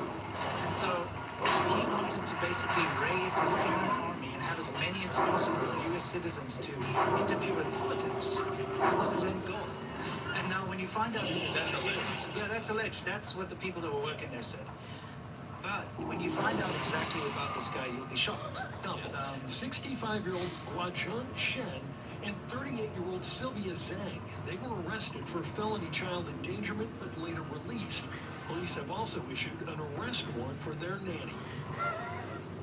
So we found this website called Save Uyghur, from Justice for All, right? And it's all about all the crap that's happening in Xinjiang, all the human rights abuses that the Chinese government does against the Uyghur people in Xinjiang right now. And what was interesting is that this guy's name comes up in a Google search for that, right? Yes. Turns out, this is the guy, by the way, that's 21 kids. Yes. Turns out this guy, by the way, I want to highlight one thing. In his property, so I don't know if, I don't know if this could be pinned to him, but in his property, raids in 2021 and 2023 uncovered an illegal nightclub, an underground casino, and 1,700 pounds of psilocybin mushrooms, 5 pounds of methamphetamine, significant quantities of cannabis. Yeah, and I want to clarify that he has a large real estate portfolio in California, and one of the particular buildings, that one, what's it called? It's called El Monte or something. It's like a commercial plaza that he El Monte, like the third company? It's got a massive portfolio. Who knows how much? Billions. And in that commercial sector is where it's illegal activity, illegal casinos, and all sorts of things in that one that belongs to him. Yeah. He runs it, but but I mean, the state is even currently taking abatement against him to try and make him shut down illegal businesses, but he's just like, let somebody shut companies or something. In fact, it says this is according to ABC 7 Los Angeles, I believe, another source. In 2014 immigration fraud case, he was identified in recent court documents as the master plan and ringleader of a scheme that submitted approximately 8 fraudulent asylum applications. And on these applications, the Chinese people were approached to say that they were religiously persecuted. So what ties us back to the Uyghur thing, the Xinjiang? Guess what? What? It turns out this guy was go back to this. Okay, we're still going on. I'm sorry, I thought there was something else. It turns out this guy was a CCP official. A top CCP official. In Xinjiang. Yes. In that contested area where they persecute the Muslims, right? Yes. For 20 years. Yeah. And was in charge of a lot of legislation. Yes, he was involved and had a role in legislation. So he's involved in, legislative, he had a role. And that involved things like forced sterilization, forced abortion, the whole thing about just by nature, like stripping them of their religion and so on. Yes. Which isn't that like a big hypocrisy that he then went to help immigration fraud and coach people to say that they were religiously persecuted? Yes, I mean, he's the religious persecutor. Being in the CCP in Xinjiang, if you're a top official, especially his role that he had, of course you're involved in all of that. I mean, you don't just be a part of that top leadership and not be involved. For sure. I mean, that's alleged, but it's not alleged that he was involved. You know what? That's not alleged at all. It's proven. In Xinjiang. Yes, exactly. So, by the way, when my wife was doing her U.S. citizenship, yes, we did everything. It took a while. We did it. Yeah. It asks you, were you a member of the Communist Party? Of course, she says, no, I'm not a member of the Communist Party. Yes. This guy's a U.S. citizen. How did he get his citizenship? How, as a Communist Party official in Xinjiang, did you get American citizenship? That's wild. Especially in such a contentious region with all the human rights abuses and stuff. So quick breakdown. This guy was a big wig in the Communist Party of China in the Xinjiang area, which is potentially responsible for lots of human rights abuses because he's part of that machine. He's the top there, okay? He somehow arrives in America, and it's a bit iffy as to when, but probably somewhere around 2012, 2013, because he gets linked and embroiled in this whole immigration fraud scheme, which was actually somebody that was working, in his building that he owned. And it turns out now, few recent documents are showing that he was probably responsible for this, where they fraudulently brought Chinese nationals in under a fake asylum seeker program. This reminds me of that lab guy, the lab they found in California and then the lab they found in Vegas, but there was technically like 30 properties or something. Yeah. And then he was using another foreigner to manage the properties. It's like very similar to that. This guy comes from China as a top CCP official. We are Buys up millions and tens of millions of dollars worth of property around California. Healthy baby for a Sets healthy up, son. at least runs the building that has illegal casinos inside of it, drug-related stuff inside of it, immigration fraud stuff inside of it with these buildings. Then on top of it, he gets involved in local politics. And then now gets caught up in this whole surrogacy thing, where he's got 20 million, it's actually 27 kids there now, because some of them still haven't given birth to yet, which he was training in a boot camp style villa so that he could allegedly. Some of them are still in the oven. Isn't it crazy? That's wild. This dude, and it doesn't stop there. This guy's got a lot of other junk that's going on. Like, okay, let's give an example. Yeah, let's move it along. Yeah, I'm sorry. Over here, Schwen is linked to Arcadia Mayor. Arcadia is where he has that boot camp house of like 21 kids. Eileen Wang's fiance, Mike Sun. Sun was sentenced to 4 years in federal prison for being an illegal foreign agent of the CCP. He worked with CCP to get Eileen Wang elected. Here's Schwen, Sun, and Wang in one of her events. Now the thing is, this Schwen guy, this surrogate daddy, who is a CCP official of very dubious nature, he was giving speeches at Eileen Wang's events, endorsing her and so on. Now, can you think about this for a second, guys? If you're in the Chinese diaspora and you are going to one of these events and you see a big wig CCP official stand up and endorse somebody, you really be like, holy crap, they're here. I know this guy's big up in the CCP. I'm not safe. I better just go along with whatever he says. So he's 100% influencing politics in the US. Yeah, even if it's Yeah, but I mean the fact that he's participating in it, giving speeches for other events, the fact that he's trying to raise kids to allegedly get them to politics, the fact that he's running illegal activities here, trying to bring people in with him. This is a bad dude, and he's a big-wig CCP official. But he's American now. Yeah, but it shows you how the surrogacy thing can be used. Because he can never become president. No. The whole thing is outlined on that Uyghur website, so that's in the description. Yeah, we've got a link if you want to go read about it. But this guy's a bad dude, man. You can nail by the way, recently has been happening this been going on in Xinjiang. They're removing with your jib. Arabic script. Under the Chinese signs in autonomous regions in China. Legally in China, they have to have the minority language on the sign as well. So in Inner Mongolia, they have Mongolian and they have Chinese, right? Yeah. But they've been removing the Uyghur script from these, and I don't know the context behind that, but I do think that it's probably similar to the US as they've been destroying. I think it's part of that whole thing where Xi Jinping wants to harmonize. It's a national unity law. Yeah, national unity. Okay, now we just wanted to point something out here.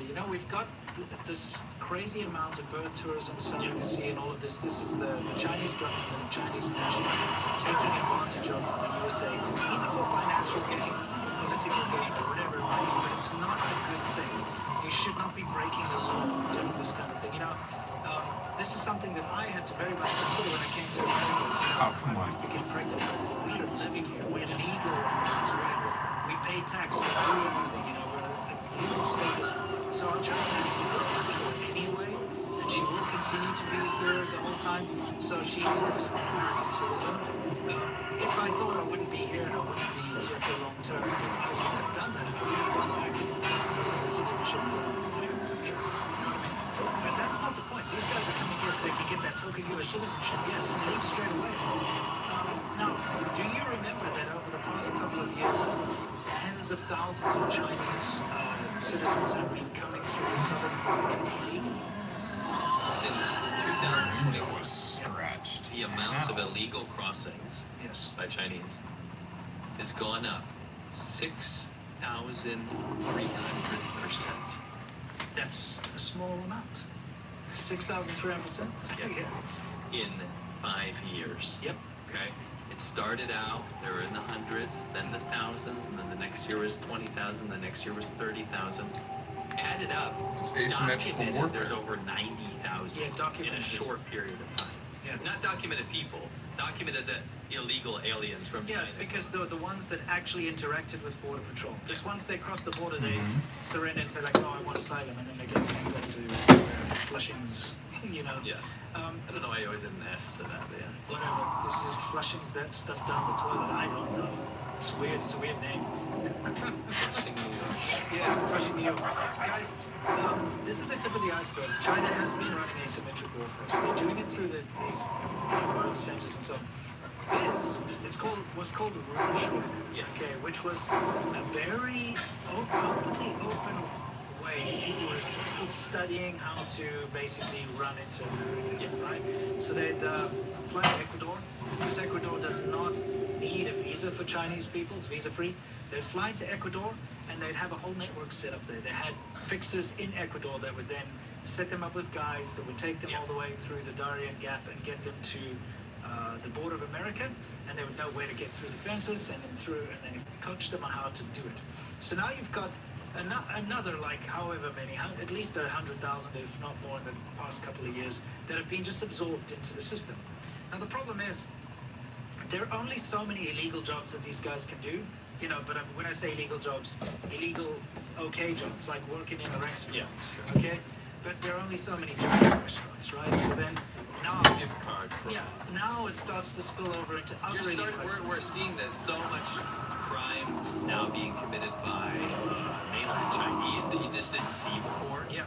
Because I mean, how are you going to work when you're illegal like that? That's the problem. So yeah, elderly scams where they scam elderly people. We're seeing more and more people being caught doing that. We're seeing, like I said, gift card scams where they tamper with the gift cards and go and swap them out on the shelves in Target or whatever. And we're seeing a lot more identity theft scams and so on. In fact, I have over here something popping up. This is very recent. They've just caught another guy doing, or another group of illegal Chinese people doing an identity theft scam, where what they do is they buy expensive vehicles. So they'll go to a dealership with someone's ID that's been stolen and all their details, get a loan for like $100,000 or $90,000 or whatever. They get the loan, they get the vehicle, then they drive it into certain places and sell it, and then get the money back. And then obviously they default on paying, they don't pay because it's stolen. It's a stolen ID, so the person whose ID they stole now gets a bill in the mail. They're like, what's going on? By then the car can't be recovered. Yeah. You know what I mean? So I think, and we were discussing this earlier, we're going to see a massive uptick in these kinds of crimes, and that's simply because so many illegal Chinese people came over the border, and there's really nothing for them to do legally. Yeah. You know? And it's an unfortunate thing, but if you come into the country illegally, you are a criminal, you're breaking the law. If you're willing to break the law to come into the country, you're willing to break the law to make a living. You're willing to break the law, period, because you have already set a precedent. Just by being here, you are breaking the law. Political dissidents are a different story. Of course, and that's fine. If somebody is a political dissident, they're not going to be doing illegal stuff. You know, they'll be coming here and applying for asylum legitimately, you know? That's not what we're seeing here. So that more or less brings us to the end of the entire birth tourism segment of the show.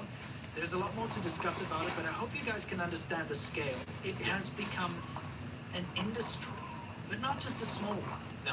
It's massive. Yeah. It's, you know, with thousands, at least 1,000 of these birth tourism companies in China, and so many other mom and pop ones around the place. It's just a non-stop machine. Yeah.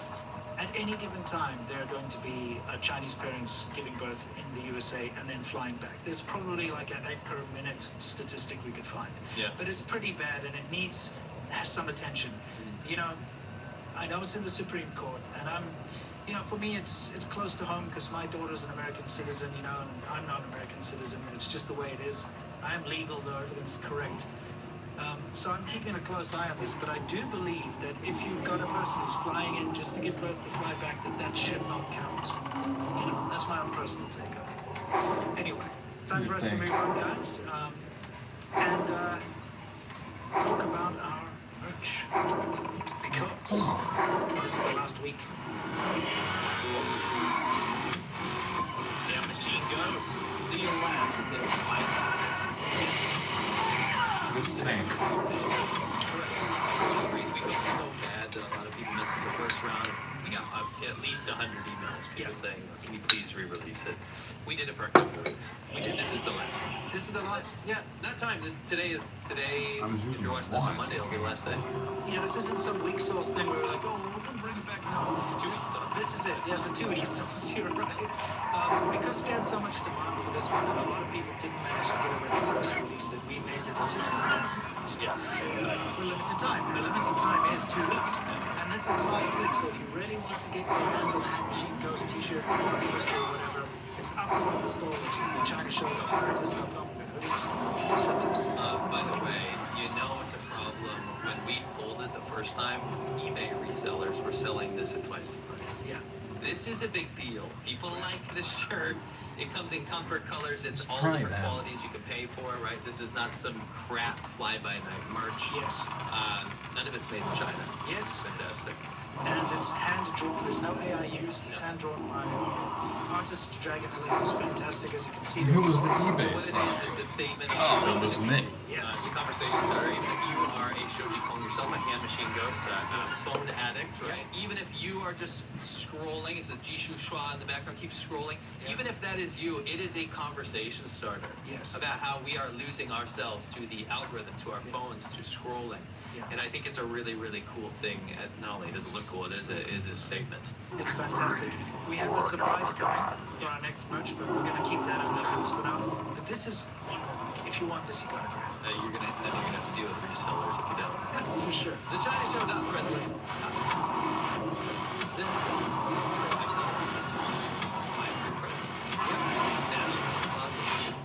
Oh, he lost aggro again.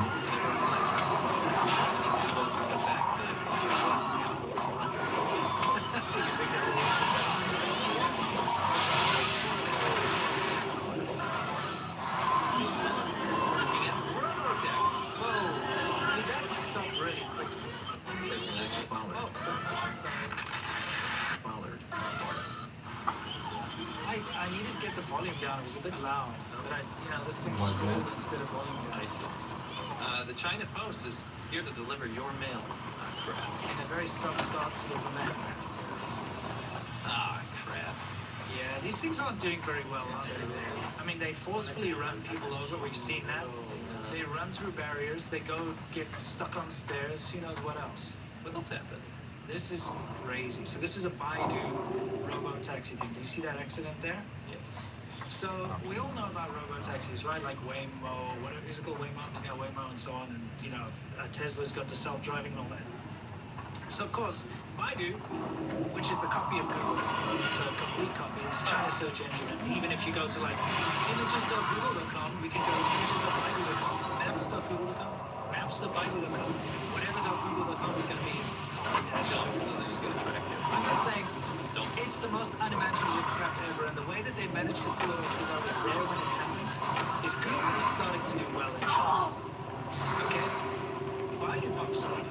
It sucks. Nobody wants to use Baidu because it's, especially Baidu Maps and stuff. Google Maps was amazing. It was working in China.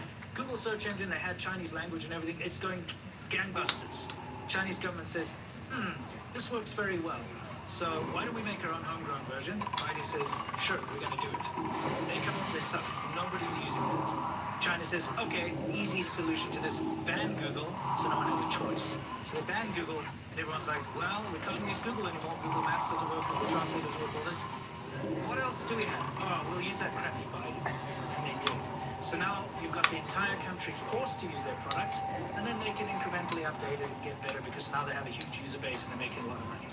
On April 1st, 2026, over 100 Baidu. 500. Over 100 Baidu Apollo Go robotaxis unexpectedly shut down in Wuhan, China, stranding passengers and blocking traffic. It was a system-wide mass malfunction that left commuters stuck inside the vehicles for over an hour. Yeah. Before authorities So they got traffic so jams. this is called the Apollo Go service. And the servers went down.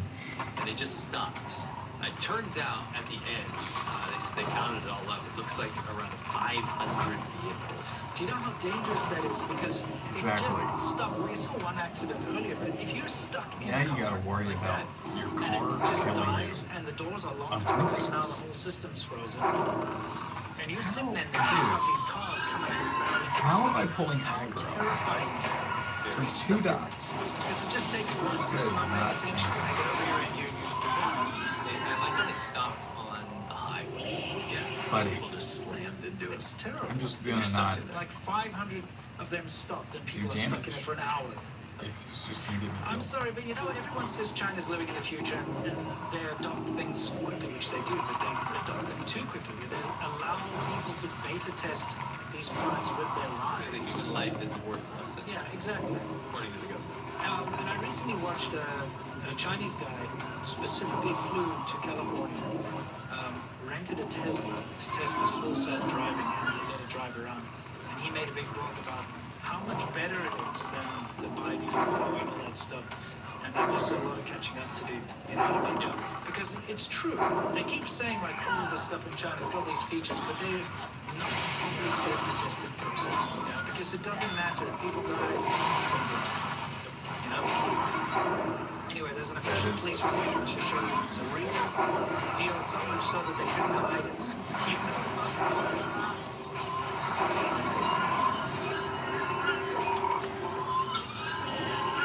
This guy's lucky that it stopped on the side, eh? Oh no, the people are still stuck inside, look. Yeah, they can't get out.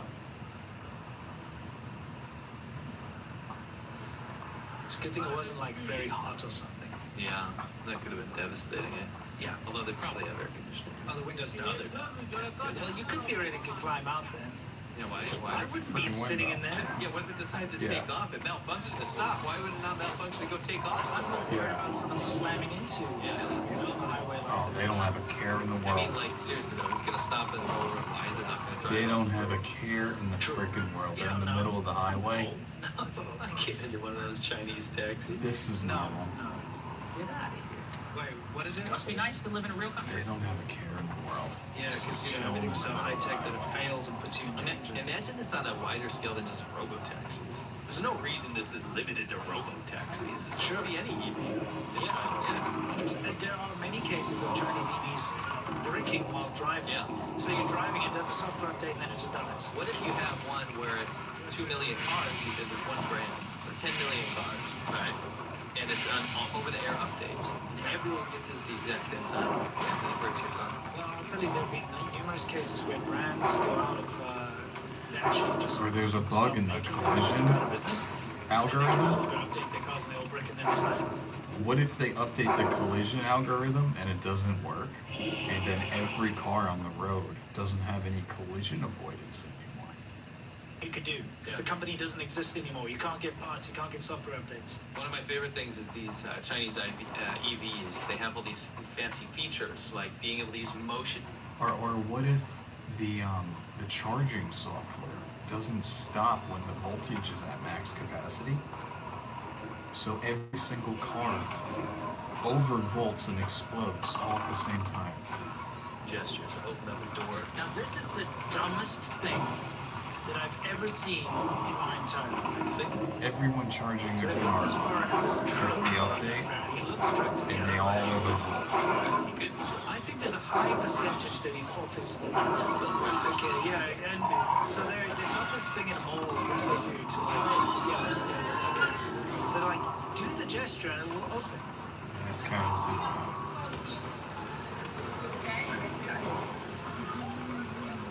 It doesn't work.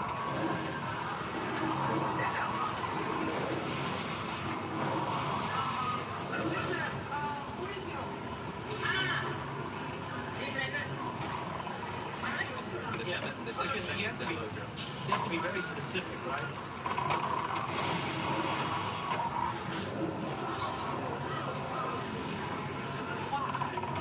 I mean, literally, if you're going to be that close, just use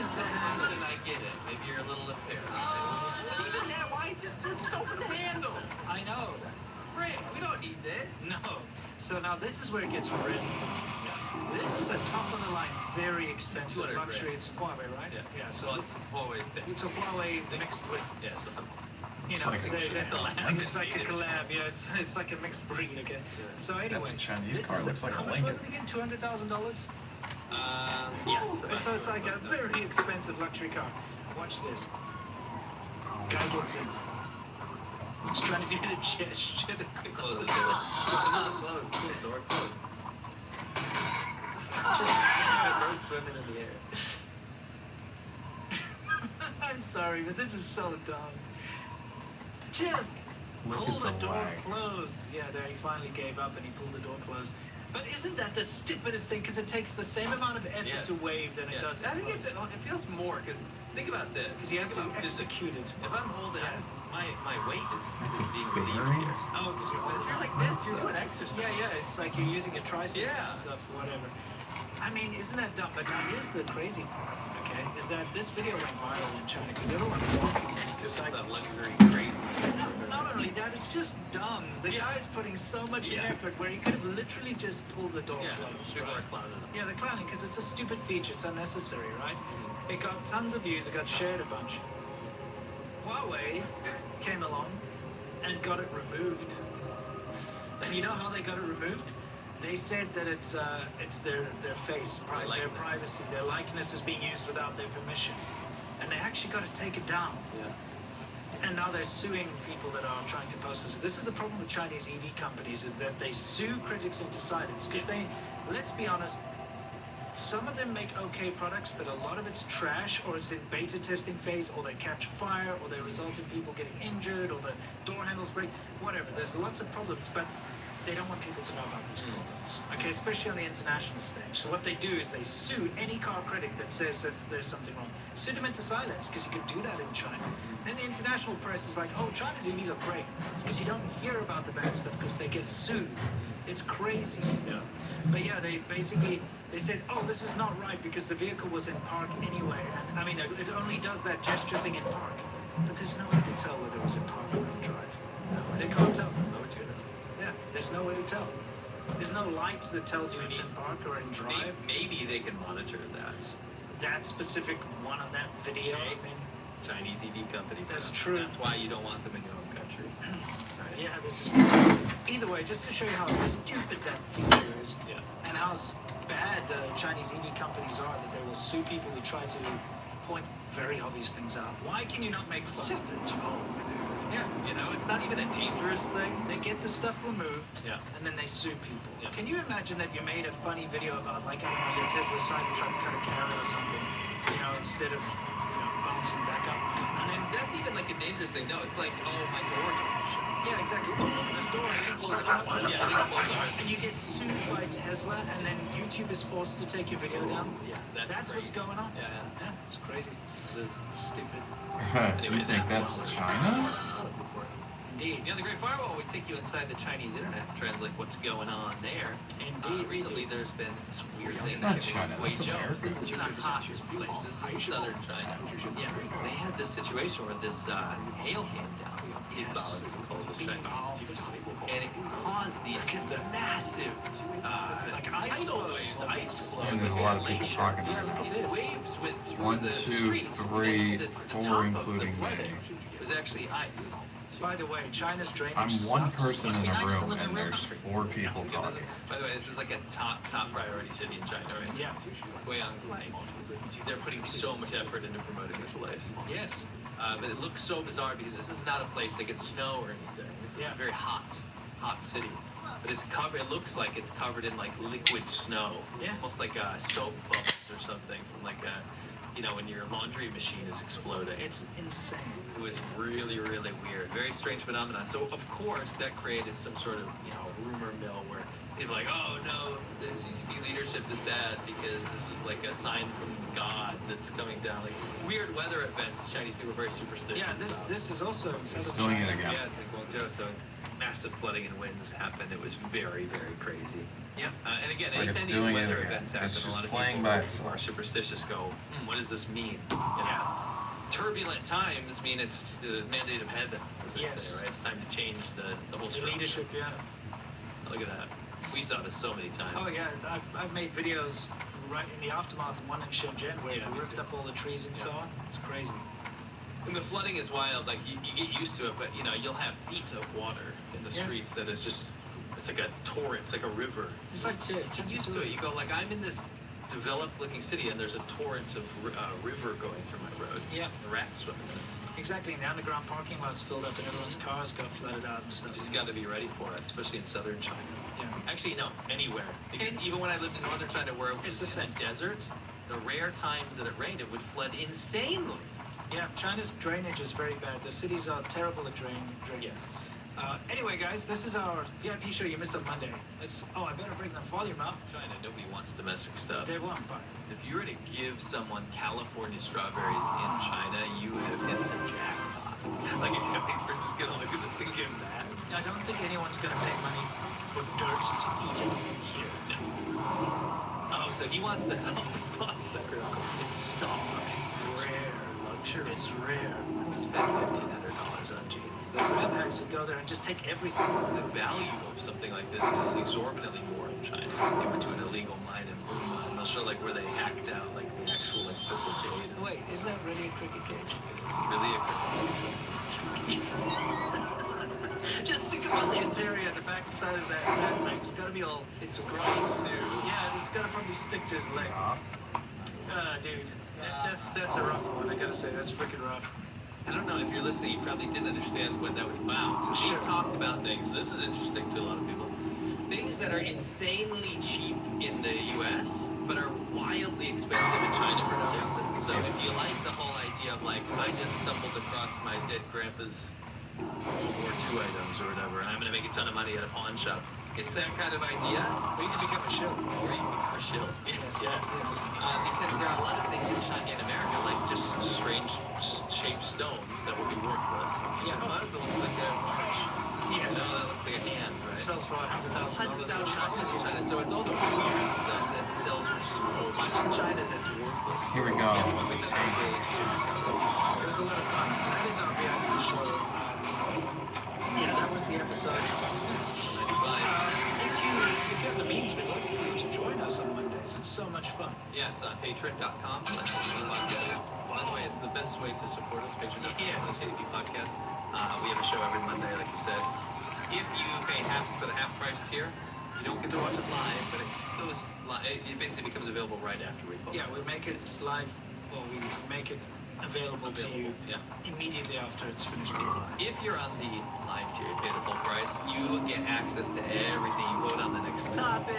You are part of the discussion Q&A, live Q&A. I wish I could Decide afford it. what we're going to do in future episodes. It's a whole thing. It's awesome. We do handwritten Chinese names that you can win. Yeah. We make them for you. It's fantastic.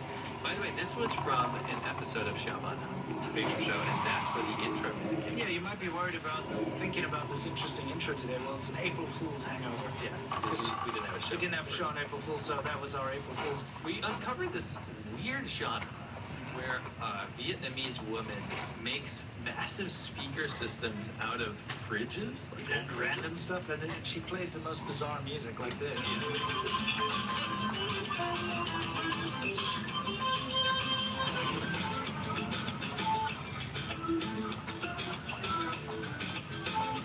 So we heard this music, right? Yeah.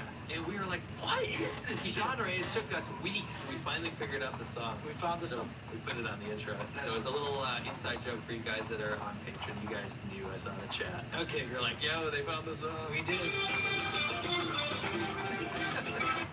I just love that some Vietnamese village is blasting that music and everyone's standing around like, yeah, this rules. Yeah, exactly. This freaking rules. Anyway, it's time for Worldview, where we talk about everything in the world, specifically with regards to China. Take a look.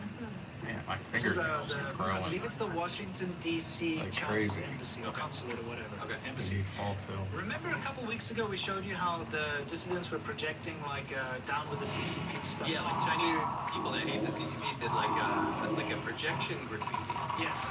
They said like down the CCP and all that. So now the embassies, this one in D.C., has lit up all of their Oh, walls. here we go. Dude. This guy is not They're so taking. insecure. Look at that. There are floodlights on all of the walls so that at night nobody can project anything on it. About to leave too. It's really funny. Look at all the misfits right here. I mean, they must have a hell of an electricity bill. It's so hilarious that they're so worried that someone's going to shine on lights. They're so insecure. I wonder if they've done that now to all of the embassies around the world. Yeah, let us know in the chat. Maybe you guys have seen it. Or heard something. Yeah. Either way, that's typical CCP fashion. Just drag it out rather than... Yeah. It is. It kind of is. So now what you need is a colorful beam of light. Yeah. There's got to be a way to pierce through that. Doesn't matter if it's color. Yeah, it's true. There must be a way to do it. I don't know what it is. People get creative. Eventually they'll have to turn up the lights because that's outrageous. It just brings so much attention. Exactly. Oh, you know China's Tianwen-3 rocket? Is that the one that took off accidentally? Yeah, remember like months ago, wasn't it? Yeah. Even a year ago, or maybe 2 years ago, they were doing a test launch, and then the clamps broke free and it just went into a mountain and blew up. Yeah. Right? Now they finally decided this is its debut. They launched it right after it was through.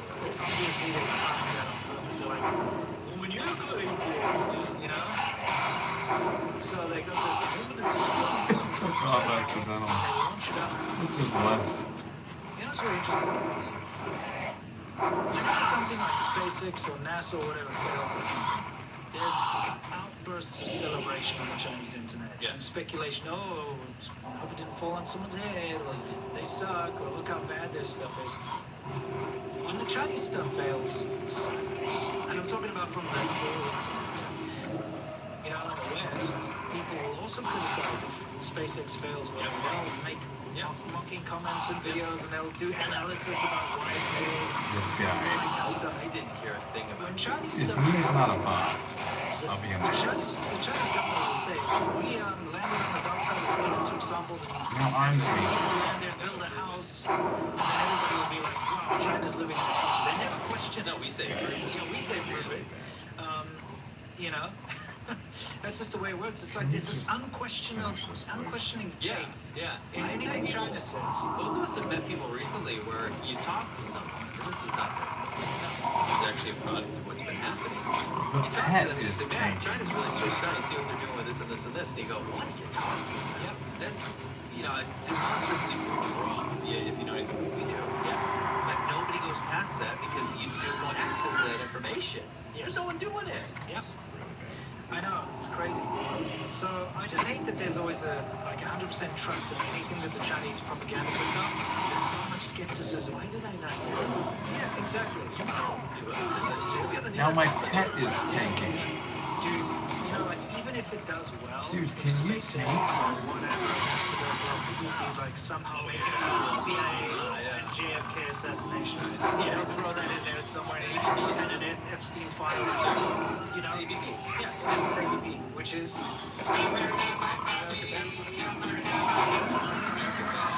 all circumstances, China You could. have to take more than one mom sometimes. Exactly. Anyway, so their rocket thing failed. Phineas, I'm curious. Sticker giveaway, guys. Let's run through this and see if you're lucky enough to put your name in for the stickers to win. There's that red line again. I always see that red line cross that red line. Who do we got? It's Jake This S. tank has no idea. Claim your prize. Actually, Take just a save, Somebody dude. will send you an email. You can't even keep aggro on one mob. Wherever you like. Maybe share it. And when there's two, it's just Interesting. Who else we got here? It's Madeline. Congratulations. Again, someone will be reaching out. That is a hell of a stuffed circle. The line's back, kind of. Or is it? Yes. How many are we giving away? 4. Okay, so fantastic. Congratulations, Aurora Wolf. Getting some China Show stickers coming your way. And Free. finally, Some whelps. we have Unless all red lines back. across that Across the red line. We still have a sound bite. Robert and M. Robert M.M. Congratulations, all of you are recipients of some stickers of the China Show. That QR code, don't worry, it's nothing like malware or something. It just goes straight to our channel, so it's a great way to spread. Exactly. Well, guys, it's Q&A time. It's Young Cha. This is where we answer your questions and you question our answers. It is Friday. It's time. It's time to loosen the tie. Relax, grab a beverage, let's answer some questions, ease into the weekend. Yes. Thank you for the people that sent super chats. Yes, by the way. you guys are amazing and generous. Thank you. Philosophy says I had the new Big Arch Burger from McDonald's. It was okay. What is the Big Arch Burger? Now I gotta find out because I kind of like McDonald's. Yeah. Yeah, it's epic. You know, when I grew up, we didn't have McDonald's, right? Neither did I because my parents didn't let me eat it. No, but we just didn't have it. Yeah. Like it wasn't any country. It's the same outcome, isn't it? I don't think so. One outcome is you don't eat it. The other outcome is you don't eat it either. No, I think your outcome is you're at a friend's house and they order it and you get to eat it. Or you have a cheeky uncle who's like, here, try a fry. No. Well, I'm saying it's. I lied though. I had it a couple times. Yeah, exactly. Yeah, Sure. I couldn't. You can't import a Big Mac. Have you tried that? Yeah, every day. Especially back in the day, it would have had to come by ship or something, you know. And by the time it reaches you, it's just still perfectly preserved because they easily. Okay, Well, thank where you go you. with that? Because that could be fine. I want to say it was 1997 when we got it, something like that, or whatever. I remember when we got it, and there was like huge queues. I could finally try McDonald's. I never had it before. Oh, good. And I was like, You're basically like a Soviet kid. yeah, the Soviets got it before us. Oh, yeah, 90? Yeah, they got it in 91, I think. That was 90.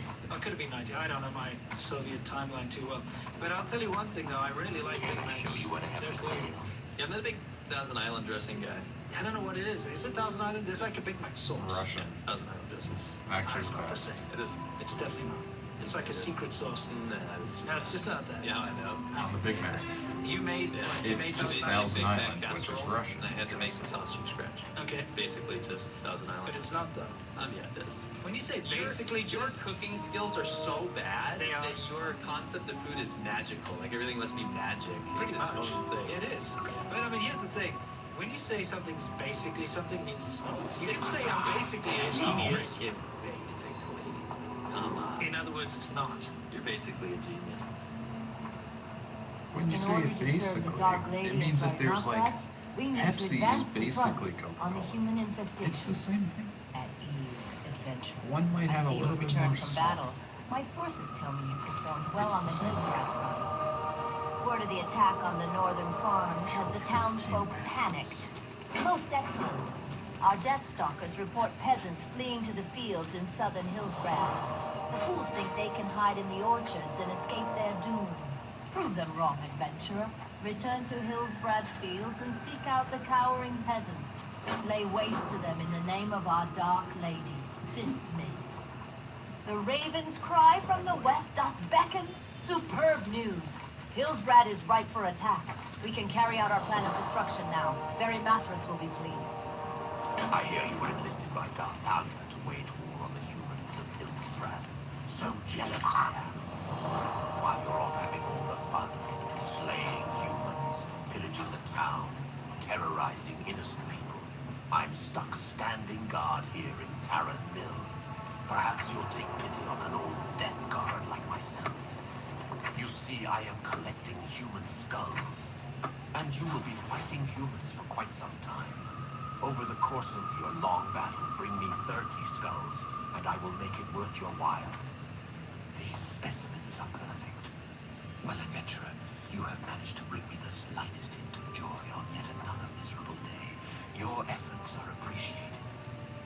It will take but a moment for me to mix these components into what I have deemed an elixir of suffering. There we go. Ah, nothing brightens a gloomy day in these miserable hills like bringing a little suffering into the world. Let us see if our little potion has achieved its desired effect. Give my assistant Umpi a taste of what the Dark Lady has planned for both humans and Scourge alike. Strange.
dinner.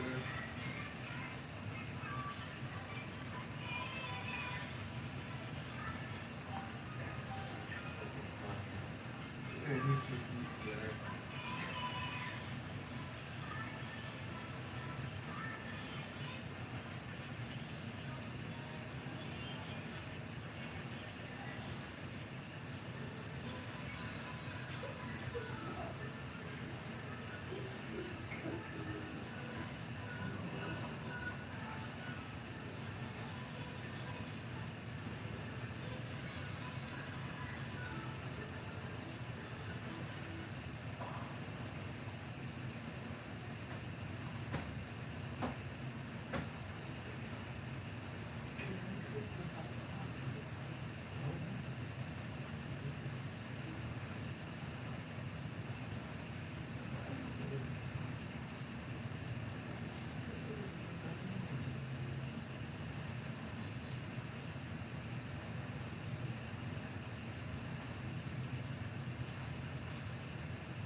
What's the website?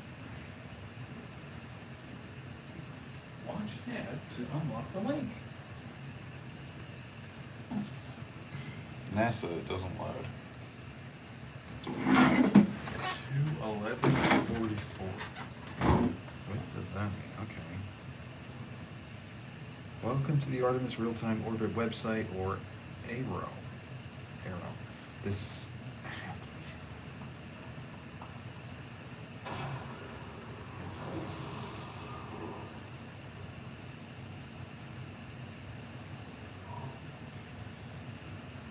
That's cool, guys. NASA.gov//missions. I can't see the rest of it because of iPhone.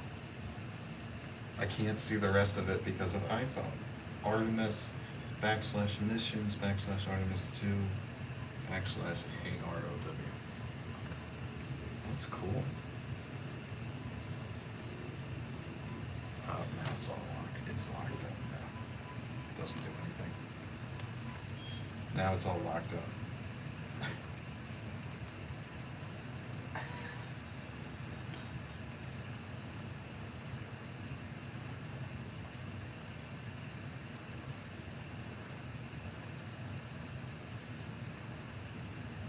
First, spacecraft view, okay.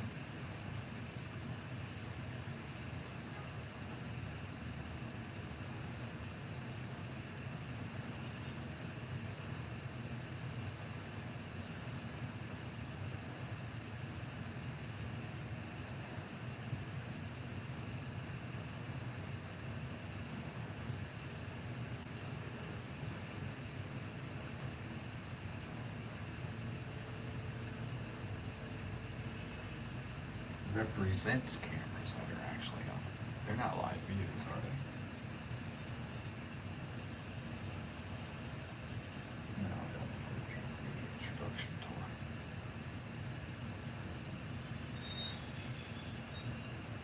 Cool. So that's trajectory. Zoom in. That zoom in is not working. I can't zoom in. Okay, now it's working. But I did zoom in and it zoomed out. Look, the plus is zooming out. It's inverted. That is zoom in. That's a magnifying glass with a plus. But that zooms out. Come on, NASA, this is basic shit. Camera. It doesn't do anything. I click camera, nothing happens.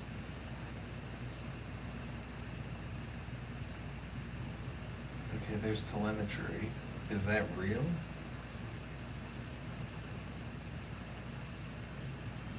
Or is this simulated telemetry? It's always simulated. No, I did the torque. Camera does nothing. Mission view. Camera still does nothing, even though it's a different color now. And now the whole screen's locked up. Now I can't even move the position.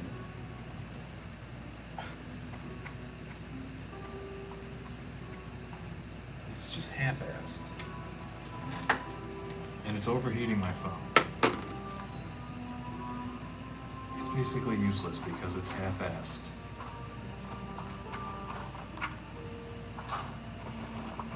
It's just garbage. Why did you even bother? Rest your weary bones for a spell. Like, what point did it serve? Especially when it doesn't work at all.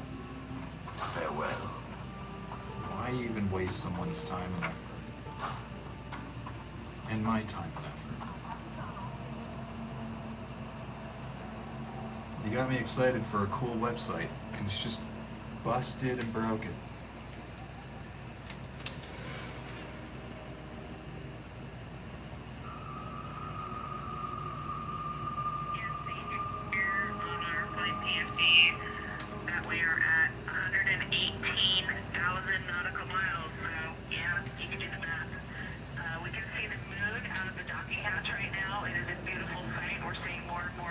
Somebody welding out there? Yeah, he's welding. Burning my eyes. Now, while they are officially closer to the moon than they are to Earth, they have not entered what is known as the lunar sphere of influence yet. That milestone will come on flight day 5. And when that milestone happens, that is when the moon, instead of the Earth, becomes the main gravitational force affecting all the Orion spacecraft.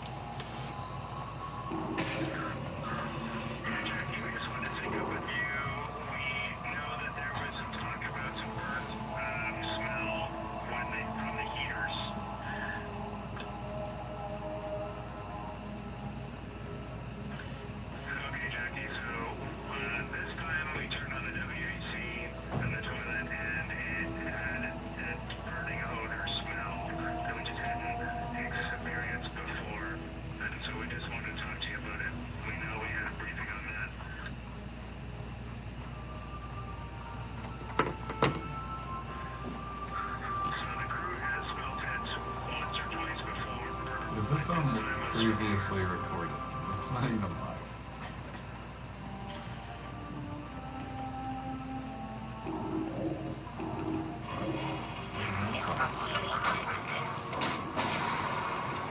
Kind of like Japan. There's only 12 channels. Oh no, that was South Korea.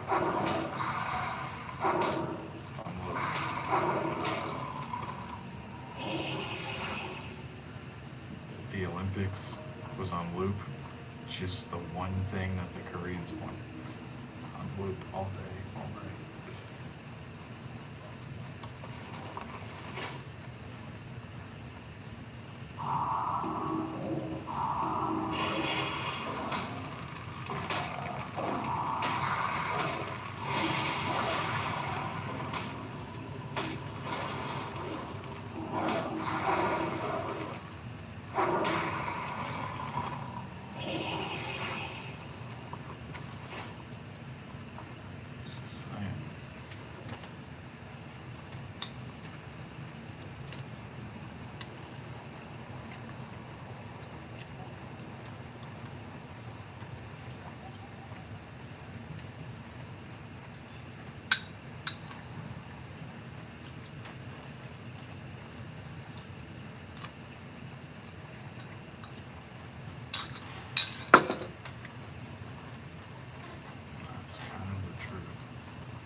Just imagine.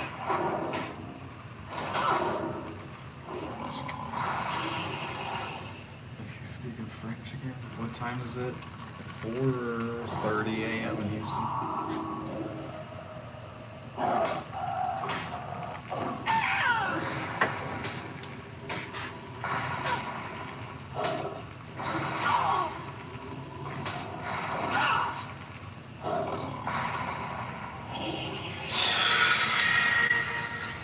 Officials placing a bounty on the head of the second U.S. crew member lost after an F-15E fighter jet was downed over enemy territory. Search and rescue teams working through the night, but the clock is ticking, and with every passing hour, this search becomes more consequential. President Trump stopping short of saying how the U.S. will respond if our airman is captured by Iran. Retired Air Force Brigadier General John Tykert is a former F-15E combat pilot. He joins us now. General, thank you for being here. I want to get in. I want to talk to you a little bit about F-15E. It's the Air Force. But first, let's address every passing hour. This gets more difficult. Can you tell us? The first thing that Air Force would have done when they hit the that ground college is closed. to assess how they're doing. They would have gathered I up their remember supplies, that. That's so and sad. they would have gotten away from their landing site so that they could find a place to hunker down and hide as they communicate to our rescue forces. And while there is a little bit of concern about the duration of time since they got shot down, I actually think it's net favorable because they're falling back on their training. They found a good place that clearly has indicated they haven't been captured by the adversary, and now the forces are just trying to find the right time and the right way based on the terrain and the disposition of enemy forces to rescue our downed crew member.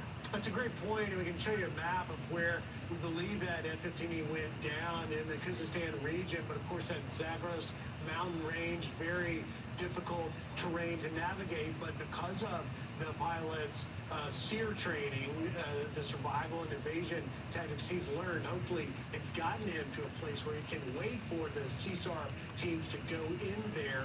But I want to ask you about the fact that this F-15E was shot down. And then, of course, in the separate incident, that A-10 Warthog down near the Strait of Hormuz. Does that challenge the Pentagon's claims that we have this air superiority? Griff, I think it's important to realize that the American military makes the extremely complex and difficult look easy.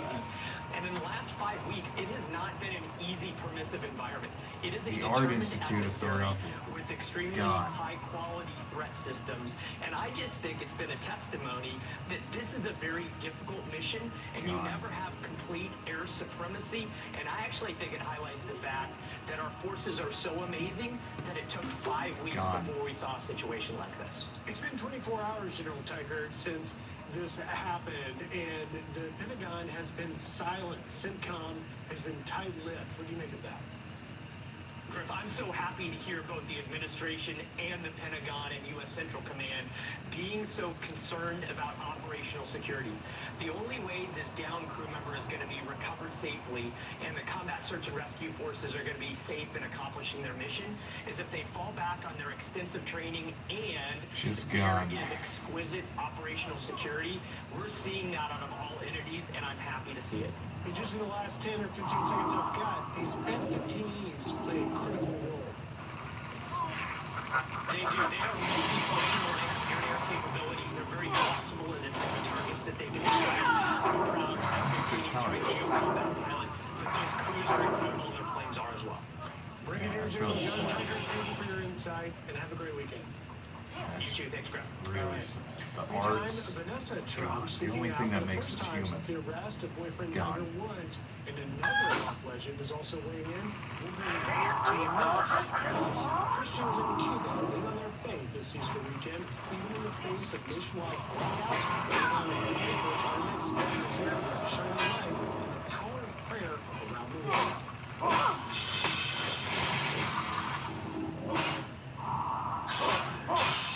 Yep, that's it. Engage supposed to say PT. You can't trust those things. Don't worry, we're tending. Safety. Asking the right question will greatly impact your future. Are you certified for this? Technically, no. There's special needs for finances. Do you have a question? Are you a certified financial planner? I'm a CFP professional. CFP professionals are committed to acting in your best interest. That's why it's gotta be a CFP. Find your CFP professional at letsmakeaplan.org. I will always be here for you, no matter what. Let go and let your heart. There's a piece in every part of this world where you belong. Everything in this house is attached to a memory always said you had to get. Everything in this house is attached to a memory or something. We've been building chainsaws for over 100 years. That too. We built some chainsaws for over 100 years. Chainsaws. It's just. Can you just be normal? That century cutting comes in a moment. New blade, same bloodline. You want to file free? 10 black kids and a white mom and a white dad. That makes sense. What is happening?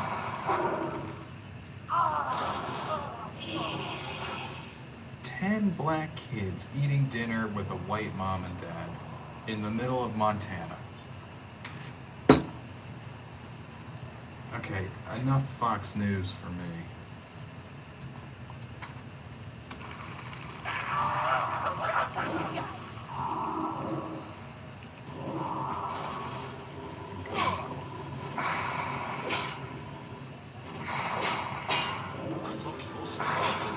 Want diversity? Here's your diversity.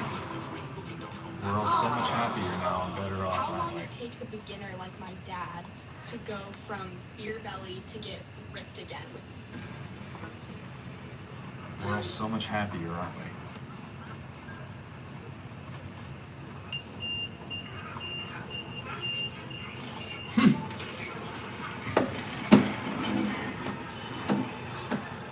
Why, hello there.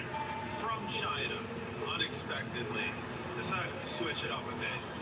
And Today, we're going to explore what I think is China's least favorite province.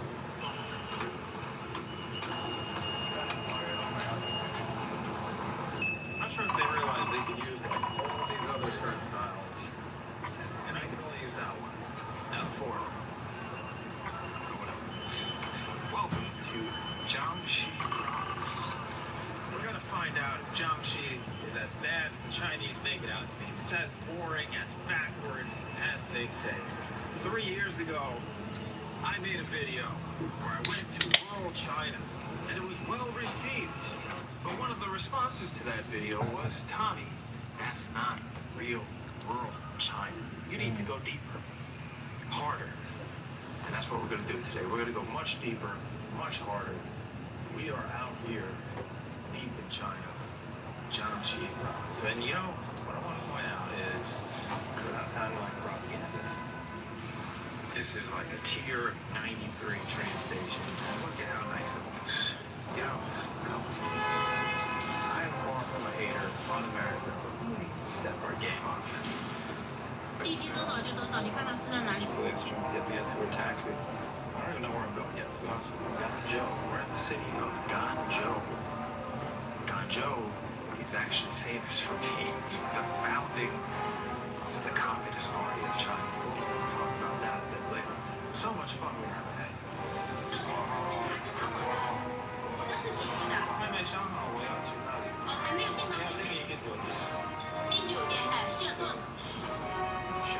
限动。She's trying to take me to the fancy-ass foreigner hotel.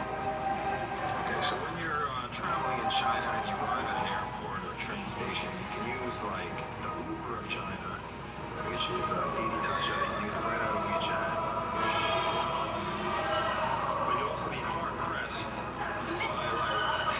by like this lady right here. We'll try to get you into one of her black cabs.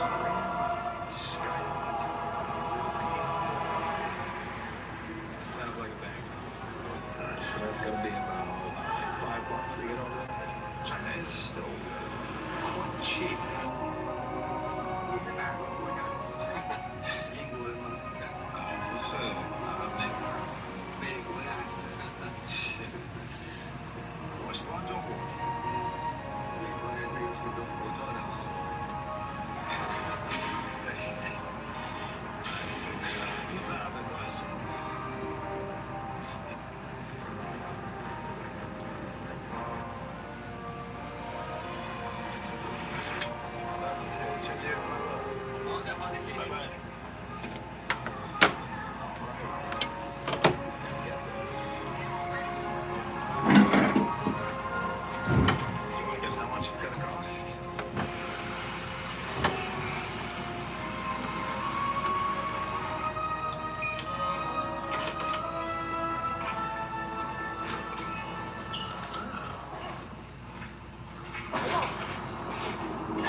This is too much space. I like this one. Too much. And I'm getting ripped off here, I know that. But it's for your entire era. It's even got a fancy 5-star looking bathroom with a see-through mirror for the shower. Oh boy.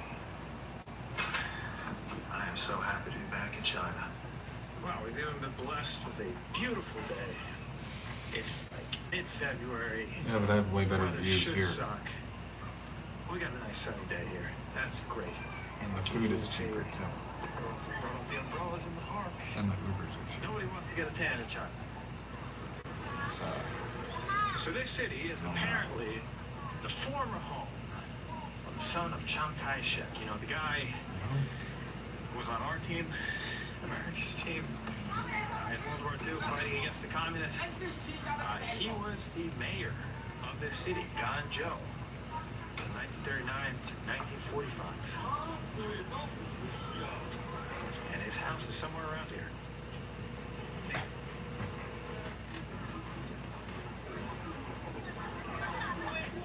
Look at this though. Isn't that a nice little view here in mid-February? In China's most boring province. That's nice. Very nice. You can't have a good wall in China. The country, we even say, they built some pretty great ones.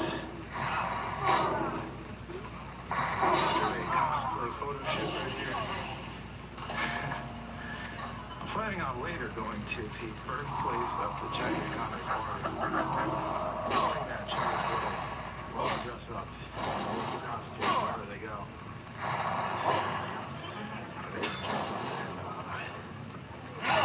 What's over there?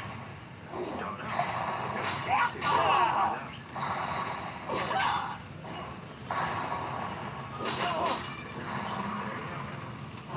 is the son of Chiang Kai-shek. Future leader of Taiwan. Weird. His wife. She's still alive. He's still alive. I can't find it that here in China, in the birthplace of the Chinese Communist Party, they have a house celebrating a future leader of Taiwan. That's because he was posted here and he fought against the Japanese, and that is the one thing that both China, the communists, and the capitalists, that is the one thing the communists and the nationalists were both against. Japan. China can always rally around hating Japan. So they kept his house here. Wow, we got pictures of Chiang Kai-shek himself in this place. Chiang Kai-shek, enemy number one of the Chinese Communist Party. Here he is, here in the portraits with his son. Might be the only portrait in the entire country for all I know. Find exclusive hotel deals on the Trip.com app. No plans. But we're trying to look the local to local actually skip your travel style, stand in line with your backpack on. People don't need a bag for a while, like to book your next ride. You just need to open one to go. Find your route, pick your time, pay in seconds, done. Right there. You have one app and you got bus, train, ferry, everything's locked in. Routes checked. Prices done. Your seat already done. I book sleeper buses, there's a islands, even those flights, all in this one app. Paper tickets, no awkward conversations, just stress free travel. If you're flying from somewhere else to stand in line, download one people and go live the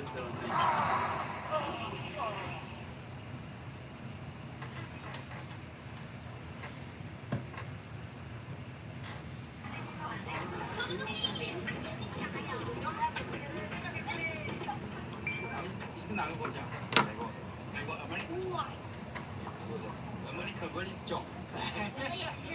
There you go. A little bit. China's very strong too. China now more and more good. Before no good. I like China. I love China.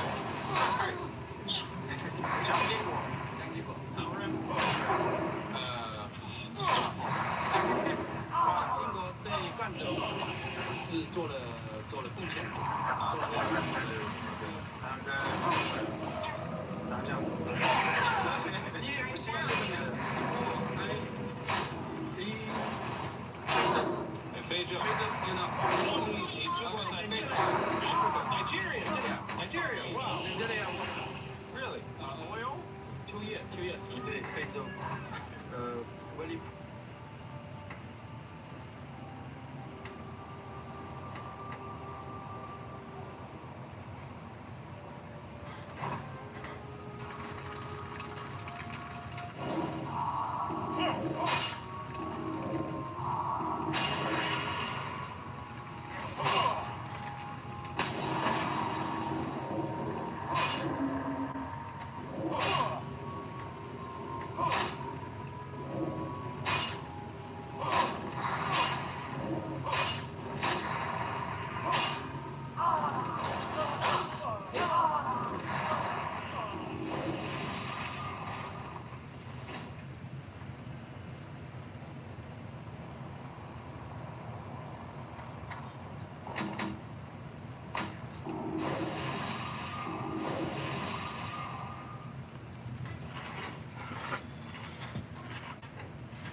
mission elapsed time of 2 days, 12 hours, and 11 minutes and counting.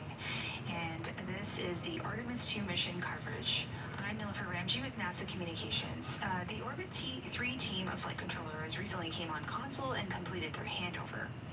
So now the Orion spacecraft is actually 154,000 miles and counting away from Earth, and 122,000 miles away from the Moon. And the Artemis 2 astronauts are currently asleep aboard the Orion spacecraft named Integrity. They began their sleep shift at around a mission elapsed time of 2 days, 9 hours, and 30 minutes. And the sleep period will last till about 2 days and 18 hours. Now the map that you see on your screen right now is what we're calling the 2D view, or the world map for this Artemis mission. The top part of your screen that you are seeing, you can see Earth on the left side of your screen, and you can see the flight path that remains for the Artemis 2 mission. And just as we cited earlier today and last night in our social media channels, Orion is about halfway, or just over halfway, to the Moon right now. Okay, it's going to the right. I thought it already completed that path. Closer and closer to the Moon. On the top right side of your screen, you're able to see a couple of distance markers in nautical miles that can tell us the Earth to Orion. How close we'll get at the distance record, how much distance we have remaining, and also the Orion to Moon. VIP sleep. 1 million. That sounds expensive, no? This map may look a little bit familiar. It's very similar to what we have for the International Space Station. But as you know, we are not using the Near Space Network, but with our tracking data and relay satellite system, or TDRS. We're using the Deep Space Network for this mission because we are in deep space now. And there you see the coverage map. Just a couple of things to point out. The white line that you kind of see going across the center of the screen, you can see Orion there on the left side, where the Pacific Ocean and off the coast of Western South America. You can also see over here MAD, that's the Madrid DSM satellite. $40 for 7 hours. That's the same price as the train. And each of the colors corresponds to the colors that you're seeing as well. So this is a great visualization. It's fairly simple, but it gives a lot of data to the team here on the ground. Especially on board here in Mission Control. Switch views and go over to another view that we have of the spacecraft. There you have it right there, and this is a great view for the guidance, navigation, and control team here on the ground. You can see the Orion spacecraft kind of laid out in the center of your screen, and you can see the various mounting mechanisms. The capability of actually manipulating this Orion spacecraft to see the different points, but you can see Earth sort of centering behind center to the side, and that is the green line that you see pointing towards the spacecraft. You see a yellow line that's coming to the spacecraft. That is where the sun is located, and then across the other side of the screen, you do see a greenish colored line, and that is where the Moon is, and that's where our destination is. In addition to that, this is actually kind of cool because you can see Uranus, where it is in our solar system, as well as Venus. And as the spacecraft continues to move, this map does get updated. So some really interesting vantage points that the team here in Mission Control uses on the ground to give us a sense of where we are at in the mission and the different pieces that the controllers here on the ground need to do their jobs.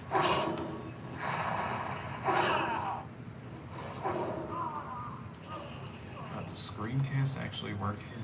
I haven't tried it. Now here in Mission Control, we are continuing to work ahead to plan the next missions. So let's talk a little bit about what happened on flight day 3. The crew began their day at a mission elapsed time of 2 days, 18 hours, and after their post-sleep period, they completed some hygiene activities, their standard cabin configurations, they had some breakfast, and they had several conferences with the team on the ground in Mission Control to review their schedule for the day. The mission has been proceeding fairly smoothly, and if you've been following along, we've that you've been seeing those stunning images coming down from the crew, including a few of the Earth following translunar injection. If you are not seeing these images, I would encourage you to follow our NASA social media channels at NASA Artemis, on wherever you follow. And there you go, you have a stunning image of Earth here that was taken by the crew. Can't see a thing. Earlier in It's this like it mission, doesn't even exist. Christina had mentioned that the crew was feeling just a little bit chilly when they checked in on cabin temperatures, but they let us know on the ground that they're feeling really comfortable now. Yesterday, we also had Without the sun, correction doesn't even TC1 exist. scheduled, and as you might be aware, this burn was supposed to be a minor correction to ensure the spacecraft is in its correct trajectory. However, the translunar injection that took place on Flight J2 was accurate, so today's OTC1 burn was not needed. Our next burn will now be the outbound trajectory correction burn 2, or OTC burn, or OTZ2 rather, that will happen later today, and the teams on the ground will assess whether or not that's needed as well. The crew also took advantage of the time freed up by canceled burn activities to get the Integrity spacecraft better organized for the remainder of the mission. They also completed another developmental flight test objective related to toilet acoustics. Reed and Victor also completed their daily exercise routine during that time. Christina conducted a checkout of the electrocardiogram, or ECG, device on board Orion. And for those of you who don't know, an ECG is a non-invasive test that records the electrical activity of the heart. The crew also spent the afternoon conducting a CPR demonstration using emergency medical procedures to simulate methods used to treat airway obstruction and share techniques that could be used for future crew training. The crew completed some additional space adaptation activities and checkouts of the medical devices, and during those checkouts, Reed and Victor activated several medical devices that are part of the Orion medical kit system, including a blood pressure monitor, a thermometer, and a stethoscope. Christina and Jeremy also completed their daily exercise after that, using the flywheel on board Orion, and then the crew completed their pre-lunar flyby cabin configurations. During this activity, they developed and documented the ideal configuration for lunar flyby observation period expected to take place on Monday, or Flight Day 6, by deploying the various cameras and equipment that will be used for the lunar flyby. They also adjusted the spacecraft's lighting and positioning for each of the crew members during this prep. The crew wrapped up their day by completing maintenance, and Victor and Christina supported 2 final developmental flight test objectives, or DFTOs, for the day, including the checkout of the emergency communication system. 8 p.m. she's there. 8 a.m. she's there. Quality DFTO, which involved the crew taking images at varying focal lengths of subjects such as the Earth, or Moon, to evaluate window optical effects on imagery. The DFTOs are designed to evaluate objectives proposed to improve hardware, flight systems, flight operations, processes, and procedures. As the crew worked through the day, the team worked through Orion's solar array configuration, required from various attitude maneuvers, and the solar array configurations required for crew exercise. Is she reading off a script? Now, that was a jam-packed flight day 3, and the crew is taking some much-deserved rest. So as a reminder, currently the Orion spacecraft is about 155,000 miles away from Earth and 121,000 miles away from the Moon. So we are closer now to the Moon than we are to the Earth, which is quite exciting. We'll continue to follow along in Mission Control here, but for now, this is Mission Control Houston.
Here's cheaper. No, that one has a bathroom. Where are the sleeper ones? 1 million. 6 hours sleeper. Oof, no privacy with not even a curtain. What's the point? Yeah, that looks way better. And it has a bathroom.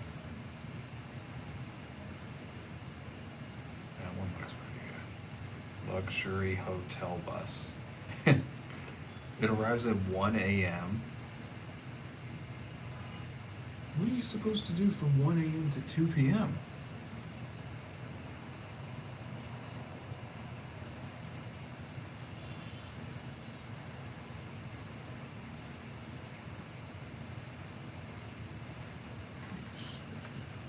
There's nowhere to go.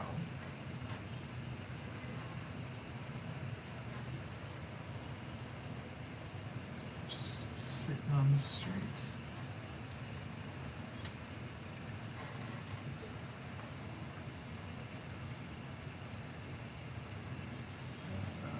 I don't feel like this app has my best interest at heart. I think they're making big commissions on these. It seems overpriced to begin with. I don't think that app is really giving me the best information. It sounds wildly overpriced. And it's just giving me the results they make the most commission on. Not the actual best bus. It's only showing me what they make the most money on. As always,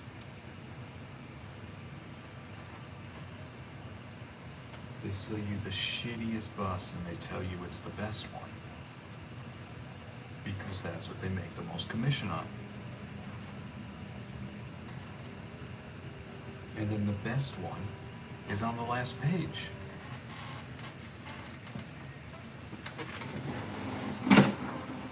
I had enough.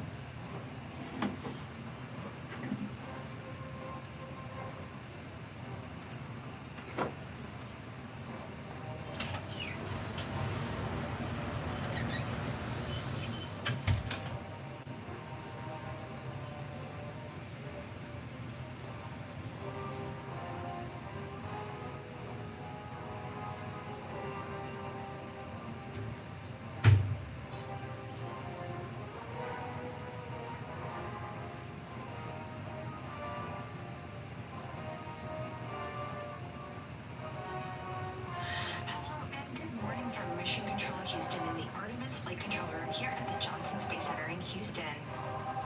At a mission elapsed time of 2 days, 12 hours, 25 minutes and counting, we are coming to you live with 24/7 continuous coverage of the Artemis 2 mission. While the crew is in their sleep period this morning, here are your highlights from Flight D3 aboard the Orion spacecraft.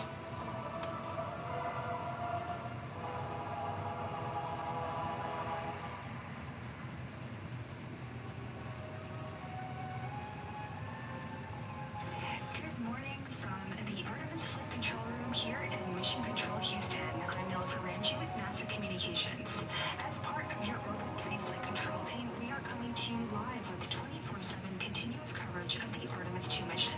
You are seeing live views right now from one of the solar array wings aboard the Orion spacecraft. As mentioned not too long ago, there is a surveying activity taking place while the crew is asleep. This is where the flight control teams on the ground here maneuver the solar array wings to take a look at the command module, which is sort of on the top left side of your screen, as well as the service module, which is on the bottom part of the spacecraft. This surveying activity essentially checks for any damage post-launch. The flight control team on the ground will conduct an additional surveying activity post-lunar flyby.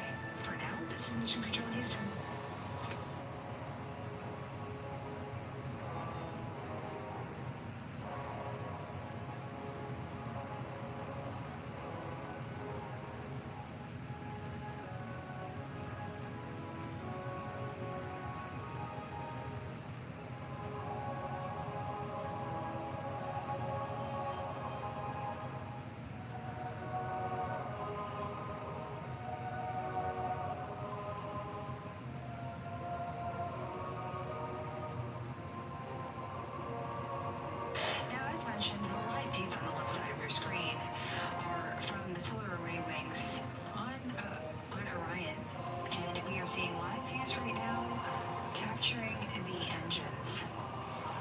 You can see some venting happening in the images in front of you right now.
To the Artemis Flight Control Room, and welcome to Flight Day 3 of the Artemis 2 mission, a test mission and the first flight of humans on Orion. I'm NASA's Leah Cheshire Mustachio here in the Flight Control Room with the Orbit 1 team, now being led by Flight Director Jeff Radigan. It was a big day for the crew yesterday as the translunar injection burn was completed, committing Orion to fly around the moon on Flight Day 6 and return to Earth on Flight Day 10. Today we have another burn scheduled. That's the OTC-1 burn, Outbound Trajectory Correction 1. That's slated for 5:49 p.m. Central Time and would be an 8-second burn using the Reaction Control System thrusters. We've also been getting some imagery down from Orion, taken by the crew after the translator injection burn, and this photo showing the beautiful Earth outside the window of the spacecraft as the crew was flying away. And this next photo, a backlit Earth as the crew was departing from translunar injection. And if you look very, very closely up to the top of your screen, you can see the aurora borealis, and on the left in those clouds, a couple of lightning strikes.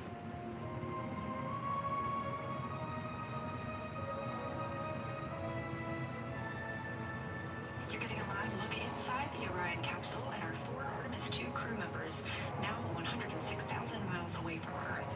We are standing by for their daily planning conference where teams on the ground will be relaying up information for the crew as they start Flight Day 3.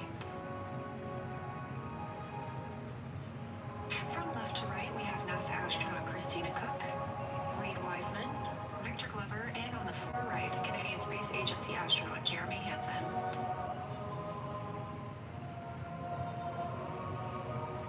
As we get a look inside Orion, a little scene setter for you. The interior habitable volume is 330 cubic feet, so that's about the size of 2 minivans. This is 60% more cubic volume than the astronauts had during the Apollo missions.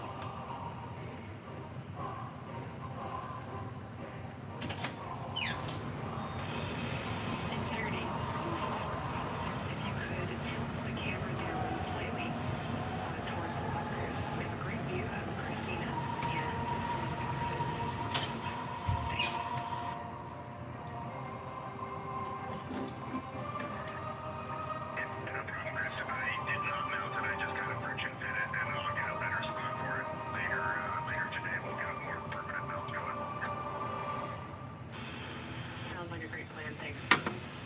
It was half. This is dead.